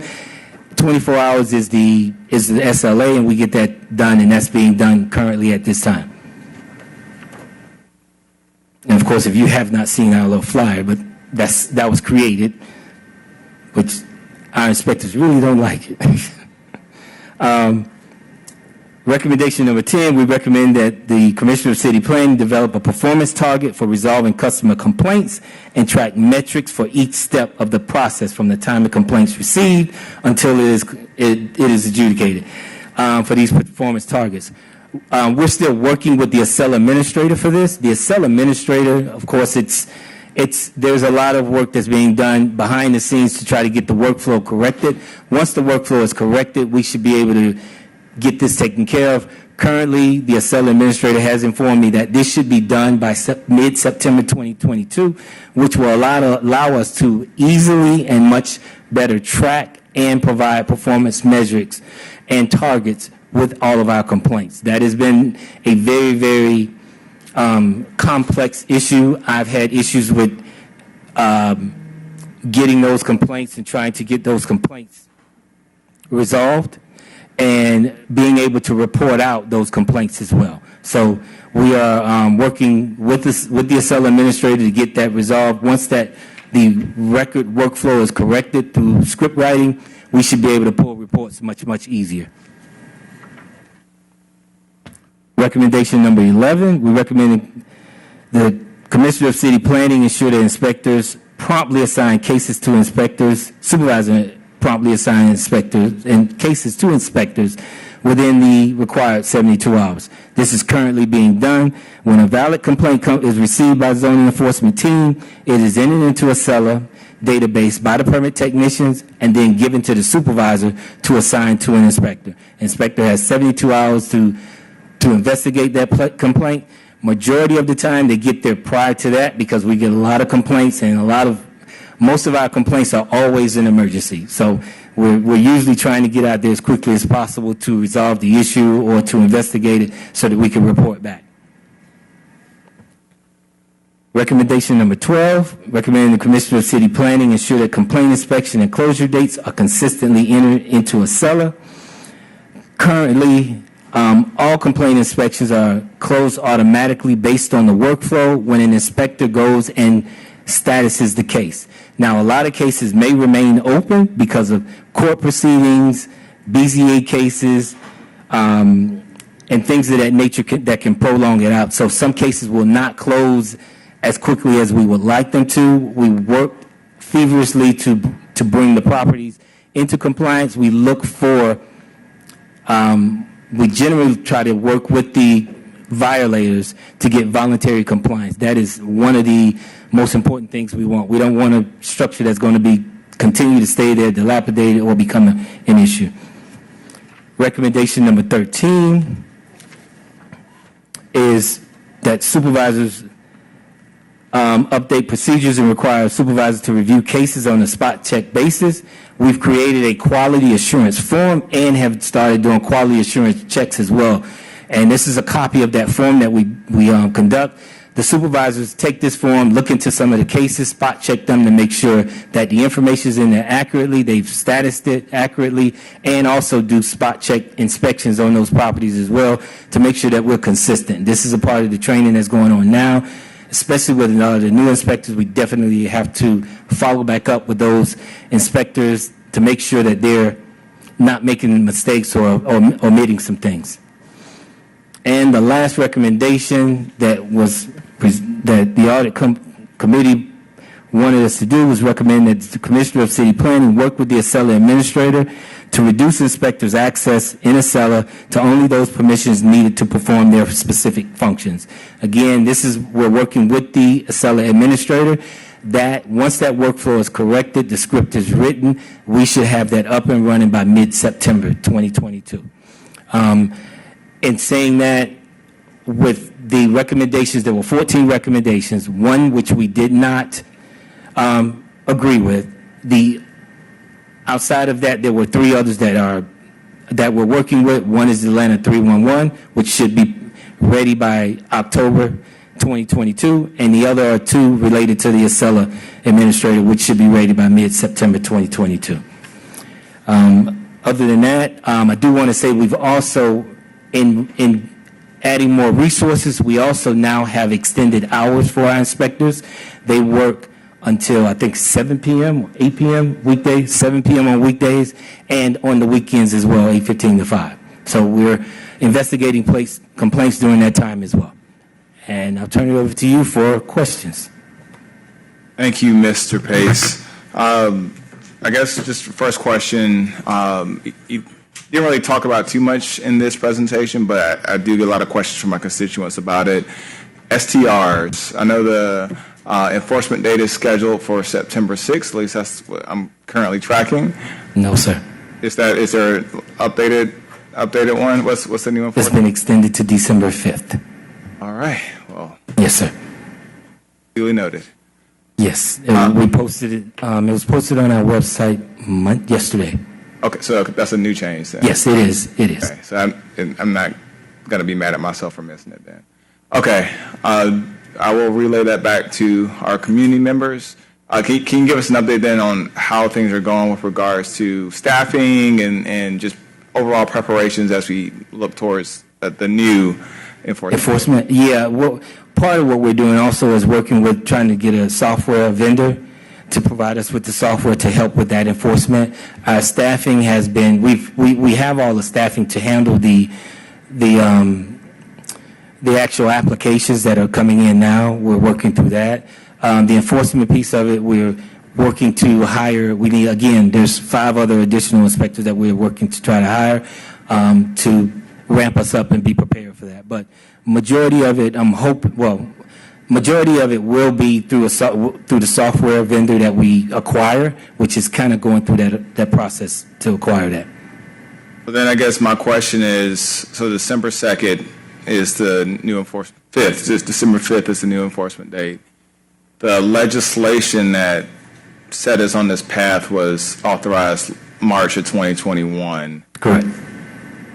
Why is it taking a year and a half and some change to get the software in place? And I get the staffing piece because I know we're all dealing with kind of those kind of constraints, but can you speak to that a little bit more? Yeah, there's more involved with the administration and the other interested parties in trying to come to a compromise or determine next steps in regards to that legislation and enforcement. Of course, I'm not sure if you're familiar, but there are some other outside parties that are either oppose it or for it, and they're trying to come to some kind of consensus on how we move forward. And we also there are some things that we've been looking at as far as trying to interpret in a manner where we feel comfortable being able to issue citations or correction notices for those. Okay.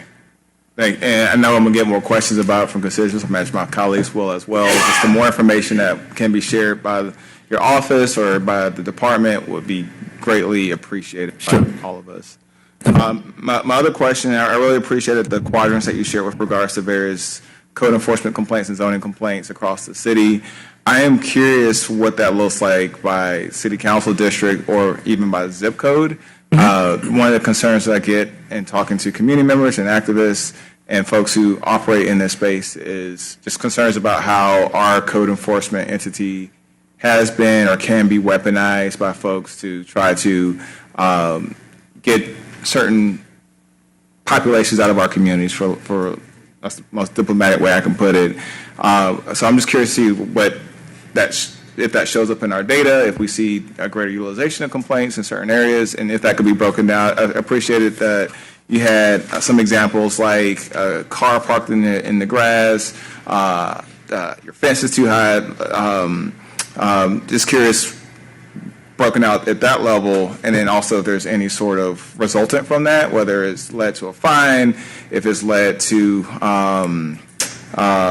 maybe there was it's been a long day, so it led to like a talking to. I can't think of the word I need to use there, but I just want to get a sense of kind of what's been happening so we have a better understanding of whether or not we need to maybe look further into how we can ensure some equity issues are being addressed as we are trying to make sure we have safe and healthy communities across the board. Sure, yeah. I think Councilmember Hill has mentioned this as well in one of our presentations, which we reported back and sent out. But we, in more extensive our metrics and our reporting out, that will be in there in the future. It's in there. Okay. Okay?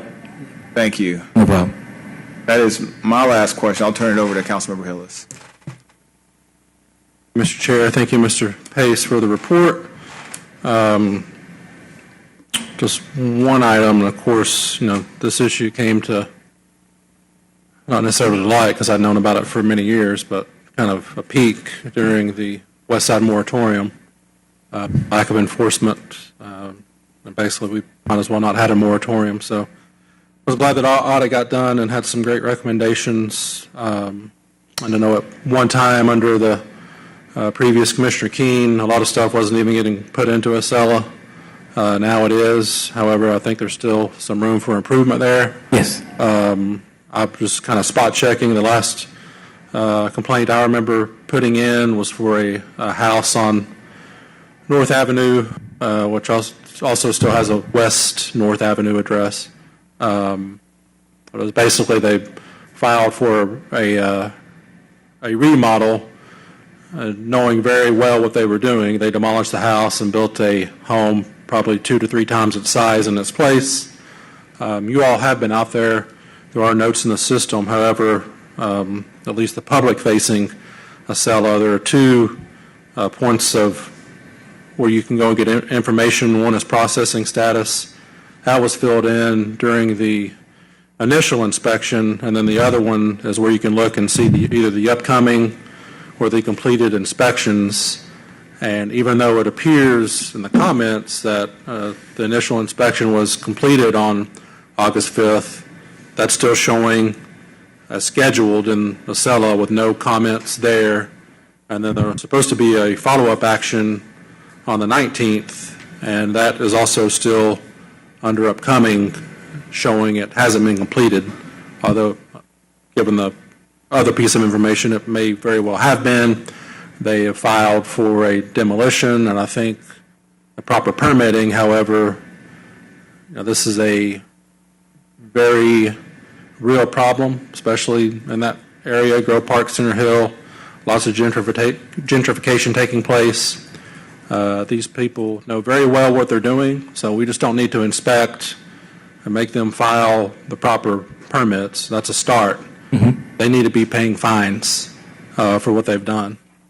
So hopefully we can move in that direction to show that we're being strong against this very serious issue. Yes, and I completely agree with you. One of the things about fines, the state only allows us to double fee a permit. So the fine that you would see would either be on that permit that was issued, or which will have a double fee, and that double fee maximum, I believe, is $150 or something of that nature. It's not a lot. The other thing is if it goes to court in citations, then it'll be adjudicated in the court, and if there's fines given that way, it will be over there and not in Acela. So the fine issue is something that I've discussed and raised in previous meetings, but it's something that I think if we can probably come to and have the conversation regarding how we can maybe lobby state legislation to increase those fines and make them feel it. That's the issue. You have a lot of flippers, a lot of homeowners. I mean, developers that it doesn't. A double fee is nothing for them. Right. Well, and to that point opens up another can of worms from our previous meeting about our fees, and I know that you all are working on that along with the law department to get those fees updated, which many of haven't been updated, and 10 to 15 years. So we are well behind the 8 ball on that. So hopefully we can get that legislation passed by the end of the year to update those fees to bring them up to reality. Thank you. You're welcome. Thank you. Thank you, Councilmember Hillis. Next speaker, Councilmember Amos. Yes, Director, I would definitely be calling your office to get on your schedule. The Short-Term Rental Commission established by the council will be meeting pretty soon, so definitely want to make sure the commission and your office is in the same step as we navigate through this short-term rental I'm stuff. actually on that committee as well. Exactly. So, yes, The first recommendation from the audit, I think it was to transfer the duties from the inspectors over to APD. That seemed like that would be something welcome, but you say you pushing against it. Why? Yeah, we pushed against it because, number one, we had conversations, kind of impromptu conversations with APD as well, but zoning is very, very specific. And the best way I can put it is solid waste has their own enforcement division. And you're looking at, in a sense, having the APD enforcement enforce solid waste code, the same as any other department that has an enforcement division. The zoning division, those zoning ordinances and the code in that zoning ordinance is very, very complex. It takes a lot. It takes us a lot more to hire staff for that position than it does to find adequate staff because of the complexity of it. And we just didn't agree with it. There's BZA cases that have to go through as well. There's appeals that can occur that can go to Superior Court regarding signs and billboards. There's a numerous different things and aspects of it that makes it very, very difficult. So we didn't agree with it. Plus, given APD and the stress and the things that they have, to add that to that, I just didn't think it was a very, very a wise decision to make. Yeah, and for the record, I agree with you. I just needed that said, and for you to publicly inform me so I can repeat that. The last piece is 311. Yes. Love 311. Understand the need for it to be documented. One of the problems we're still working with 311 is when they pass the case on to the right department, it's listed as closed. So ultimately, if a request that would come to you originally is now going to 311, is listed as closed, we still have to come back to you to get the update and status of it. Yes. And even a seller, I have jumped on a seller, and maybe I'm not that smart, it's difficult to navigate. So when we come live with 311, just make sure that issue is straightened out at least to where there's an update or something, and constituents are not seeing a closed case when it is still maneuvering through the system. Thank you. That's it. Thank you, Councilman Amos. Any other questions or comments from colleagues? Seeing none, thank you so much, Mr. Pace. Thank you all. Appreciate it. All right. Colleagues, before we move on to the next item, I do want to acknowledge you all should have received a presentation on behalf of Catherine Bassel from Partners for Home. Unfortunately, she nor Partners for Home were able to present during their normal quarterly cycle, I believe last month when they originally were supposed to present. Okay, last meeting. So they'll be back before us in October, but in the meantime, they did share with us a presentation with some updates about point-in-time findings for our homeless population and some initiatives that they're working through. So that is in your inbox. Please feel free to check that out and maybe even reach back out if you have any questions. All right, next item on the agenda. That concludes our presentations. We've completed communications. I believe we are on to ordinances for first reading. Item number 3 is 22-0-1653, CDP 22024, an ordinance by Community Development Human Services Committee to amend the land use element of the 2021 Atlanta Comprehensive Development Plan so as to redesignate property located at 576, 580, 582, and 582 Rear Lindsay Street Northwest and parcels listed here from the low-density residential land use designation to the mixed-use medium-density land use designation and for other purposes. Item number 4 22-0-1654, CDP 22-025, an ordinance by Community Development Human Services Committee to amend the land use element of the 2021 Atlanta Comprehensive Development Plan so as to redesignate property located at 1314 Murphy Avenue Southwest from the industrial land use designation to the mixed-use land use designation and for other purposes. Item number 5, 22-0-1655, CDP 22-026, an ordinance by Community Development Human Services Committee to amend the land use element of the 2021 Atlanta Comprehensive Development Plan so as to redesignate property located at 706 and 708 McDonough Boulevard from the single-family residential use designation to the high-density residential land use designation and for other purposes. Item number 6, 22-0-1656, CDP 22-027, an ordinance by Community Development Human Services Committee to amend the land use element of the 2021 Atlanta Comprehensive Development Plan so as to redesignate property located at 554 University Avenue Southwest from the industrial land use designation to the mixed-use medium-density land use designation and for other purposes.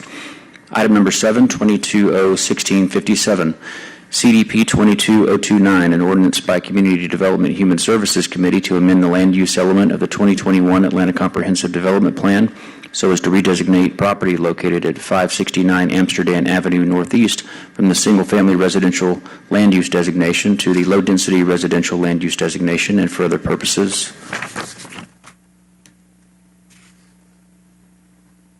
Item number 8, 22-0-1658, CDP 22-030, an ordinance by Community Development Human Services Committee to amend the land use element of the 2021 Atlanta Comprehensive Development Plan so as to redesignate property located at 2285 Alvin Drive Northwest from the low-density residential land use designation to the medium-density residential land use designation and for other purposes. Item number 9, 22-0-1659, CDP 22-031, an ordinance by Community Development Human Services Committee to amend the land use element of the 2021 Atlanta Comprehensive Development Plan so as to redesignate property located at 3460 and 3470 Cascade Road Southwest from the low-density commercial land use designation to the mixed-use medium-density and office institutional land use designation and for other purposes. Item number 10, 22-0-1660, CDP 22-032, an ordinance by Community Development Human Services Committee to amend the land use element of the 2021 Atlanta Comprehensive Development Plan so as to redesignate property located at 241 and 253 Boulevard Northeast, 239 and 240 Howell Street Northeast, 487, 491, 495, 499, 505, 509, 515, 519, 523, 533, 539, and 545 Highland Avenue Northeast, and the parcel IDs listed here from the medium-density residential land use designation to the mixed-use and land use designation and for other purposes.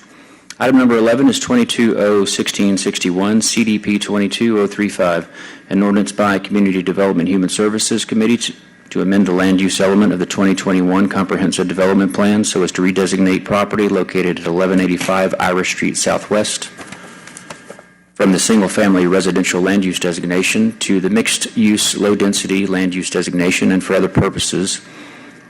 And finally, item number 12, 22-0-1689, an ordinance by the Community Development Human Services Committee amending the fiscal year 2023 intergovernmental grant fund budget by adding to anticipations and appropriations reimbursements in the amount of up to $650,000.00 from the state of Georgia in connection with the Bright from the Start Child and Adult Care Food Program for the purpose of reimbursing the City of Atlanta for its after-school meal program on behalf of the Department of Parks and Recreation, and authorizing the mayor or his designee on behalf of the City of Atlanta to enter into any necessary agreements in conjunction with the after-school meal program and for other purposes.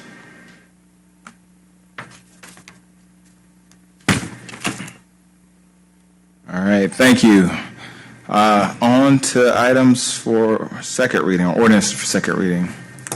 Item number 13 is 22-0-1666, an ordinance by Councilmember Alex Wan to amend the land use element of the 2016 City of Atlanta Comprehensive Development Plan so as to redesignate or to designate property at 923 Springdale Road Northeast, Atlanta, Georgia 30306 to the single-family residential land use designation and for other purposes.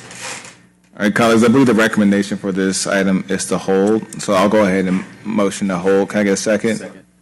Second by Winston. Please open the vote. The vote is open.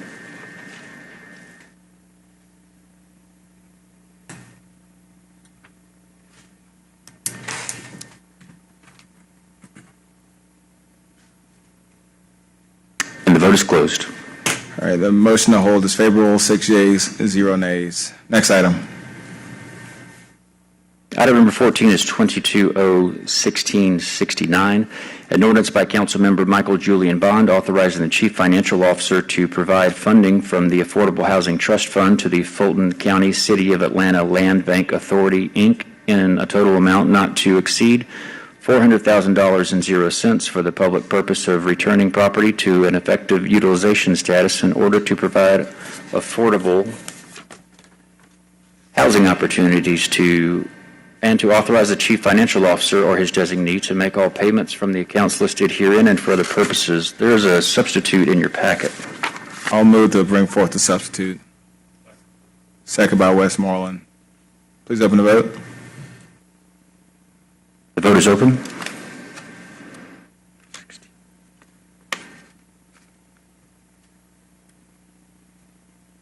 And the vote is closed. All right, the motion to bring forth the substitute is approved, 6 yeas, 0 nays. The caption remains the same. All right, and I believe Mr. Humphreys from the Office of Housing and Community Development is here to speak to this particular item. Hi, everyone. This paper, thanks to Chris and Elizabeth from the Land Bank, they're here to answer any questions you have for them. The short of it, the paper is an outcome of our first Housing Strike Force meeting. In that meeting, we started talking through different ways to activate public land, and the Land Bank has a lot of properties that have just some clean title issues and some small, like nuts and bolts that are holding them up from getting back to productive use. And so this pot of funds will work to clean that up and get that moving again and get these properties out and developed as affordable housing. All right. Mr. Bond, since you're the author, would you like to move to approve on substitute? Yeah, I'd like to approve, but I got a question. Go ahead. So move approval, and then my question for you is that we had a conversation earlier with the director of the Housing Authority. Did you hear any part of that? I did hear some of that, yeah. Well, I brought up to him that APS is at a point where I guess they're going to be selling some more property. Mm-hmm. Are you all focused on looking at probably trying to acquire some of that property for this type of use? Yeah, so Dr. Herring is a part of our Affordable Housing Strike Force, and so they have, really since the beginning of the Dickens administration, they've been at the table talking about how do we collectively look at our public land, including the 16 properties that came out in that report. And so in active discussions, because I think as far as we're concerned, whenever we can put public land into productive use, including affordable housing, it makes sense. So they have been very cooperative and really interested in working with us as part of the Housing Strike Force on those properties. All right, moved by Bond, second by Westmoreland. Please open the vote. The vote is open. And the vote is closed. Councilmember Westmoreland. Yeah, I just want to briefly but publicly second Mr. Bond's comment about those 16 properties, and I think there's some real opportunity there for us and housing. So thanks for raising that. Thank you, Councilmember Westmoreland. All right, next item. Item number 15, 22-0-1675, an ordinance by Councilmember Jason Dozier authorizing the mayor or his designee on behalf of the City of Atlanta to execute an agreement granting the Atlanta Development Authority, DBA Invest Atlanta, an option to purchase the city's interest in the property located at 143 Alabama Street Southwest, Atlanta, Fulton County, Georgia 30303, and certain adjacent parcels for redevelopment purposes, authorizing the mayor or his designee on behalf of the city to execute all documents necessary to consummate such transaction, all expenses to be paid from fund or account numbers listed herein and for other purposes. Director Humphreys, if you want to speak to this. So this paper, They expect a 2016 ordinance on 143 Alabama that has been long languishing, and it's one of 3 papers. I think 2 of them are before this committee today, and they're going to a couple other committees this week as well to clean up. There's a lot of moving pieces and different title ownership, which is part of what's held up 143 Alabama from moving forward. So this paper helps to clean up one portion of that, and then the paper that's coming here in a minute will clean up another part. Once that's done, we'll be in a position to finally bring together the full assemblage and option it to Invest Atlanta for them to work with the developer that is going to redevelop that for the Constitution building, as well as put affordable housing on the adjacent parking lot next door. And so this will resurrect the 143 project and get it moving again. Dr. Clementis is also here in case you have any questions for Invest Atlanta. Well, before I move approval, I do want to say I'm really excited about all of these projects. I've been telling folks for a long time, I've been very bullish on South Downtown and seeing the city take action in light of all the private development that's been happening, but seeing the city take action as well really makes me very happy, for lack of a better term. But I'm really thankful that we're moving in this direction, and I look forward to seeing what this is going to bring. So I'll move approval, second by Westmoreland.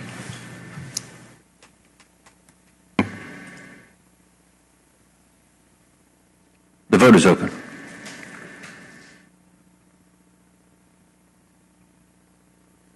And the vote is closed.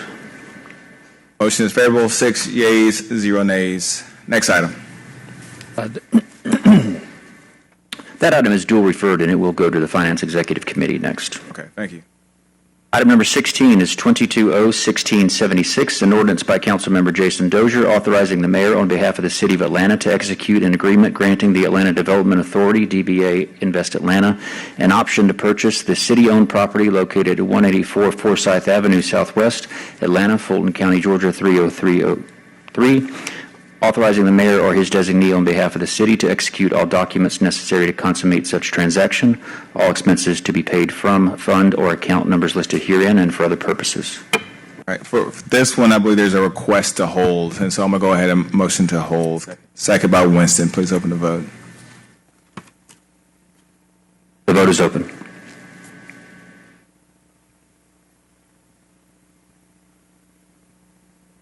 And the vote is closed. Motion to hold is favorable, 6 yeas, 0 nays. Next item.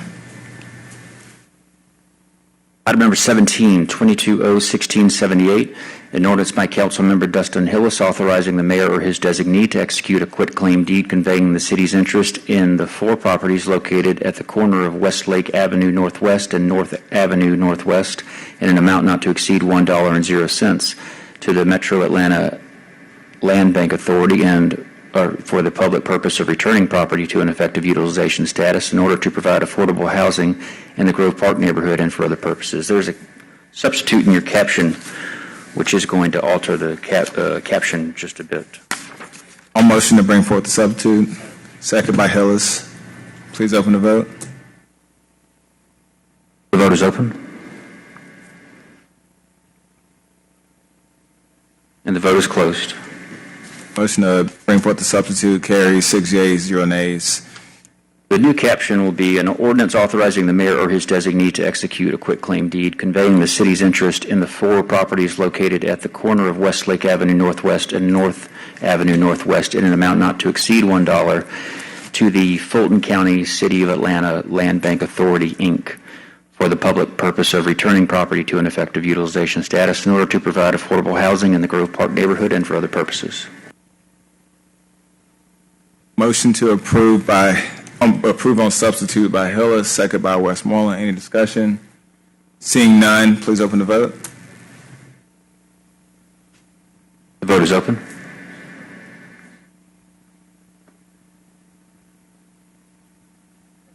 The vote is closed. The motion to approve on substitute is favorable, 6 yeas, 0 nays. Next item.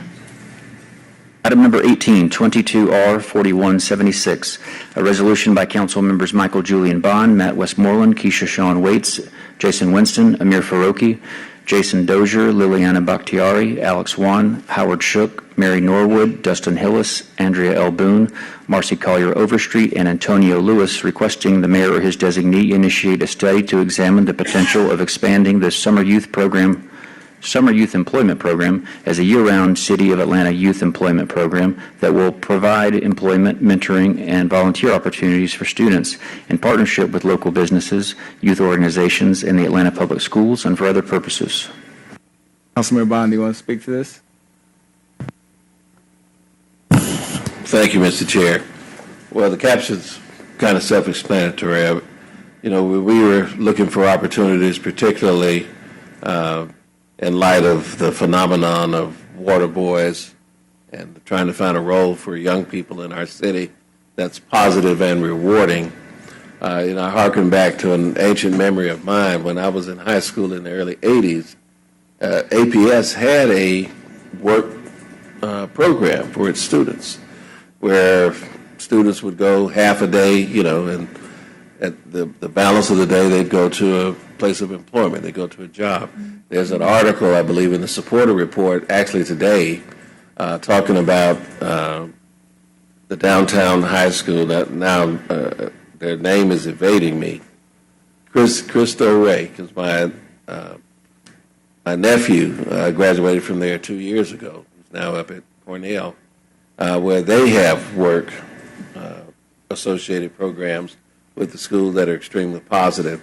And so as often as the years roll around, we do a very good job of employing youth during the summertime, but of course we know that poverty and those things don't take a break at the end of the summer. So if we're able to develop a program where we can employ our youth around the Annam, then perhaps we can keep them out of gang activity, keep them out of negativity, and of course put some money in their pocket, to help them and help their families in this city. Because anything that we can do to positively enhance them and to help them develop their self-worth, that's a path away from the negative lures that too often plague our young people.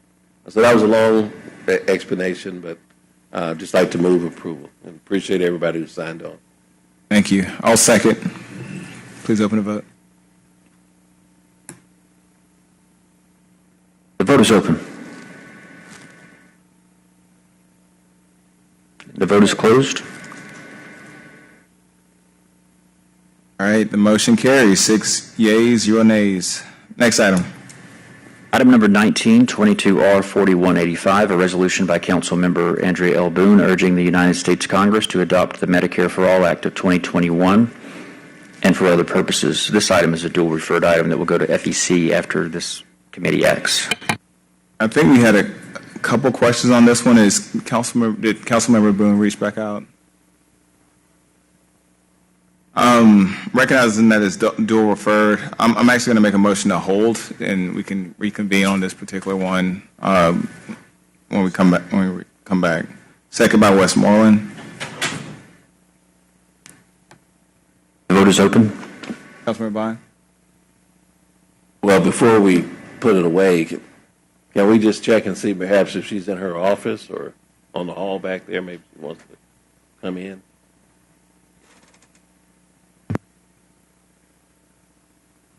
We can put a pin in this. Well, stand by. Put it on the corner till we find out.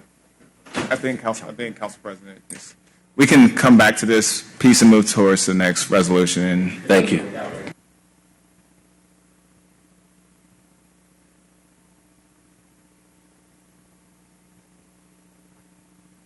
Okay. Well, I know she was here earlier. That's what I'm just saying. I mean, if she's not here, then it's not an issue. But. No worries. We'll come back to it and we'll go to the next item and we'll revisit. Do I need to rescind my motion? Okay. We will table that and move on to item number 20.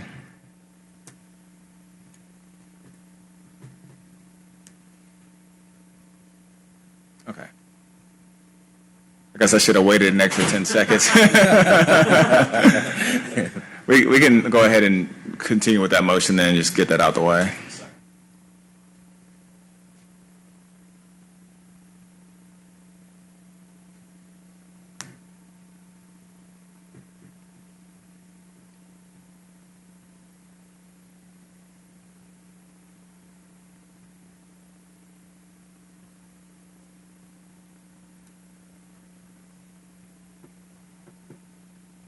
Chair. While we waiting, just for clarification on the motion, are we motioning to hold it or motioning to send it forward with no recommendation? Hold. Okay. All right, one moment.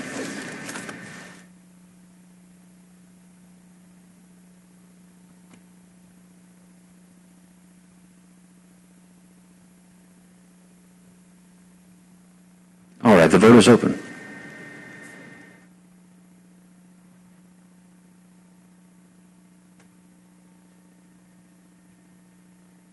And the vote is closed.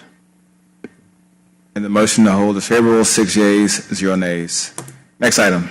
Item number 20, 22R4190, a resolution by council members Liliana Bakhtiari, Matt Westmoreland, Jason Dozier, Jason Winston, Amir Faroqi, Antonio Lewis, and Keisha Shawn Waits, authorizing the City of Atlanta to donate a total amount not to exceed $500,000.00 to Wholesome Wave.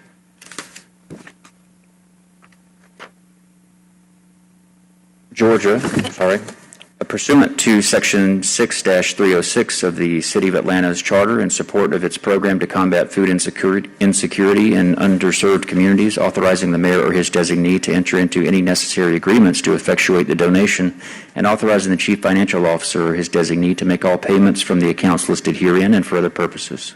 Thank you. Colleagues, I believe there's been an ask to hold this particular item largely because there's been a lot of concern and confusion and a need for clarification around the account string attached to this particular resolution. In conversations that I've had with the CFO, he shared with me that the portion of the housing trust fund that these monies will be coming from are from something that is allocated for anti-displacement reasons, and that is part of the transaction that came from the gold steel a couple years ago, and so that was the logic behind why the housing trust fund was attached to this particular piece of legislation. However, just after conversations that many of us have had with folks in the housing community and conversations that we've had amongst ourselves, we feel that there is a need for some stronger clarification into this. So the hope is that this gives us a little bit more time to make this more clear and to be more specific about not only where the money is coming from, but it's also its intended uses and maybe even an opportunity to more articulately spell out what anti-displacement funds are used for going forward. And so I'll make the motion to hold, and I hope colleagues will join me on that. Second by Westmoreland. Any discussion? Seeing none, please open the vote. The vote is open. And the vote is closed. And the motion to hold is favorable, 6 yeas, 0 nays. All right, I believe that's our last legislative item. All righty. Let's see, no papers held, no dual referred, no walk-in legislation. General remarks. Councilmember Bond.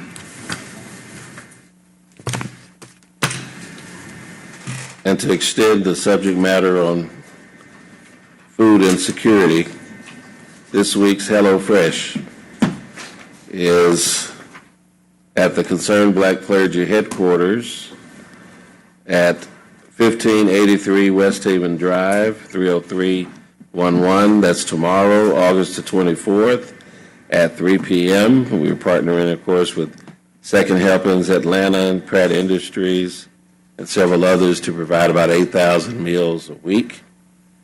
There's no prerequisite to receive this help, so if you don't need it, please pass the word along. If you can't make it, please send someone in your stead. We want everybody to take advantage And of course, in the month of September, we'll be celebrating 500,000 meals served with HelloFresh. So there'll be some celebratory events around this mission. So we hope to see you there tomorrow. Thank you, Councilmember Bond. Any other announcements? Oh, just one other. We've been doing some direct hire job fair events. We had one on Saturday. I meant to thank the Commissioner of Parks and Rec about it because we were there on Saturday from 10 to 2. We were able to hire over 100 people on site for UPS jobs all around the clock, and 80% of those individuals are starting their jobs today.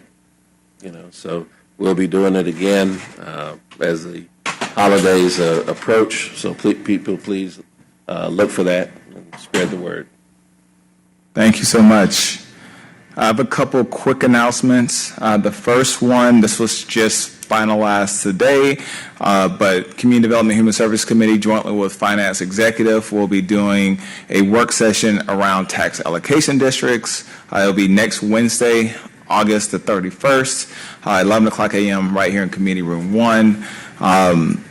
So I know, people love talking about our TADs, and we'll get to the bottom of them.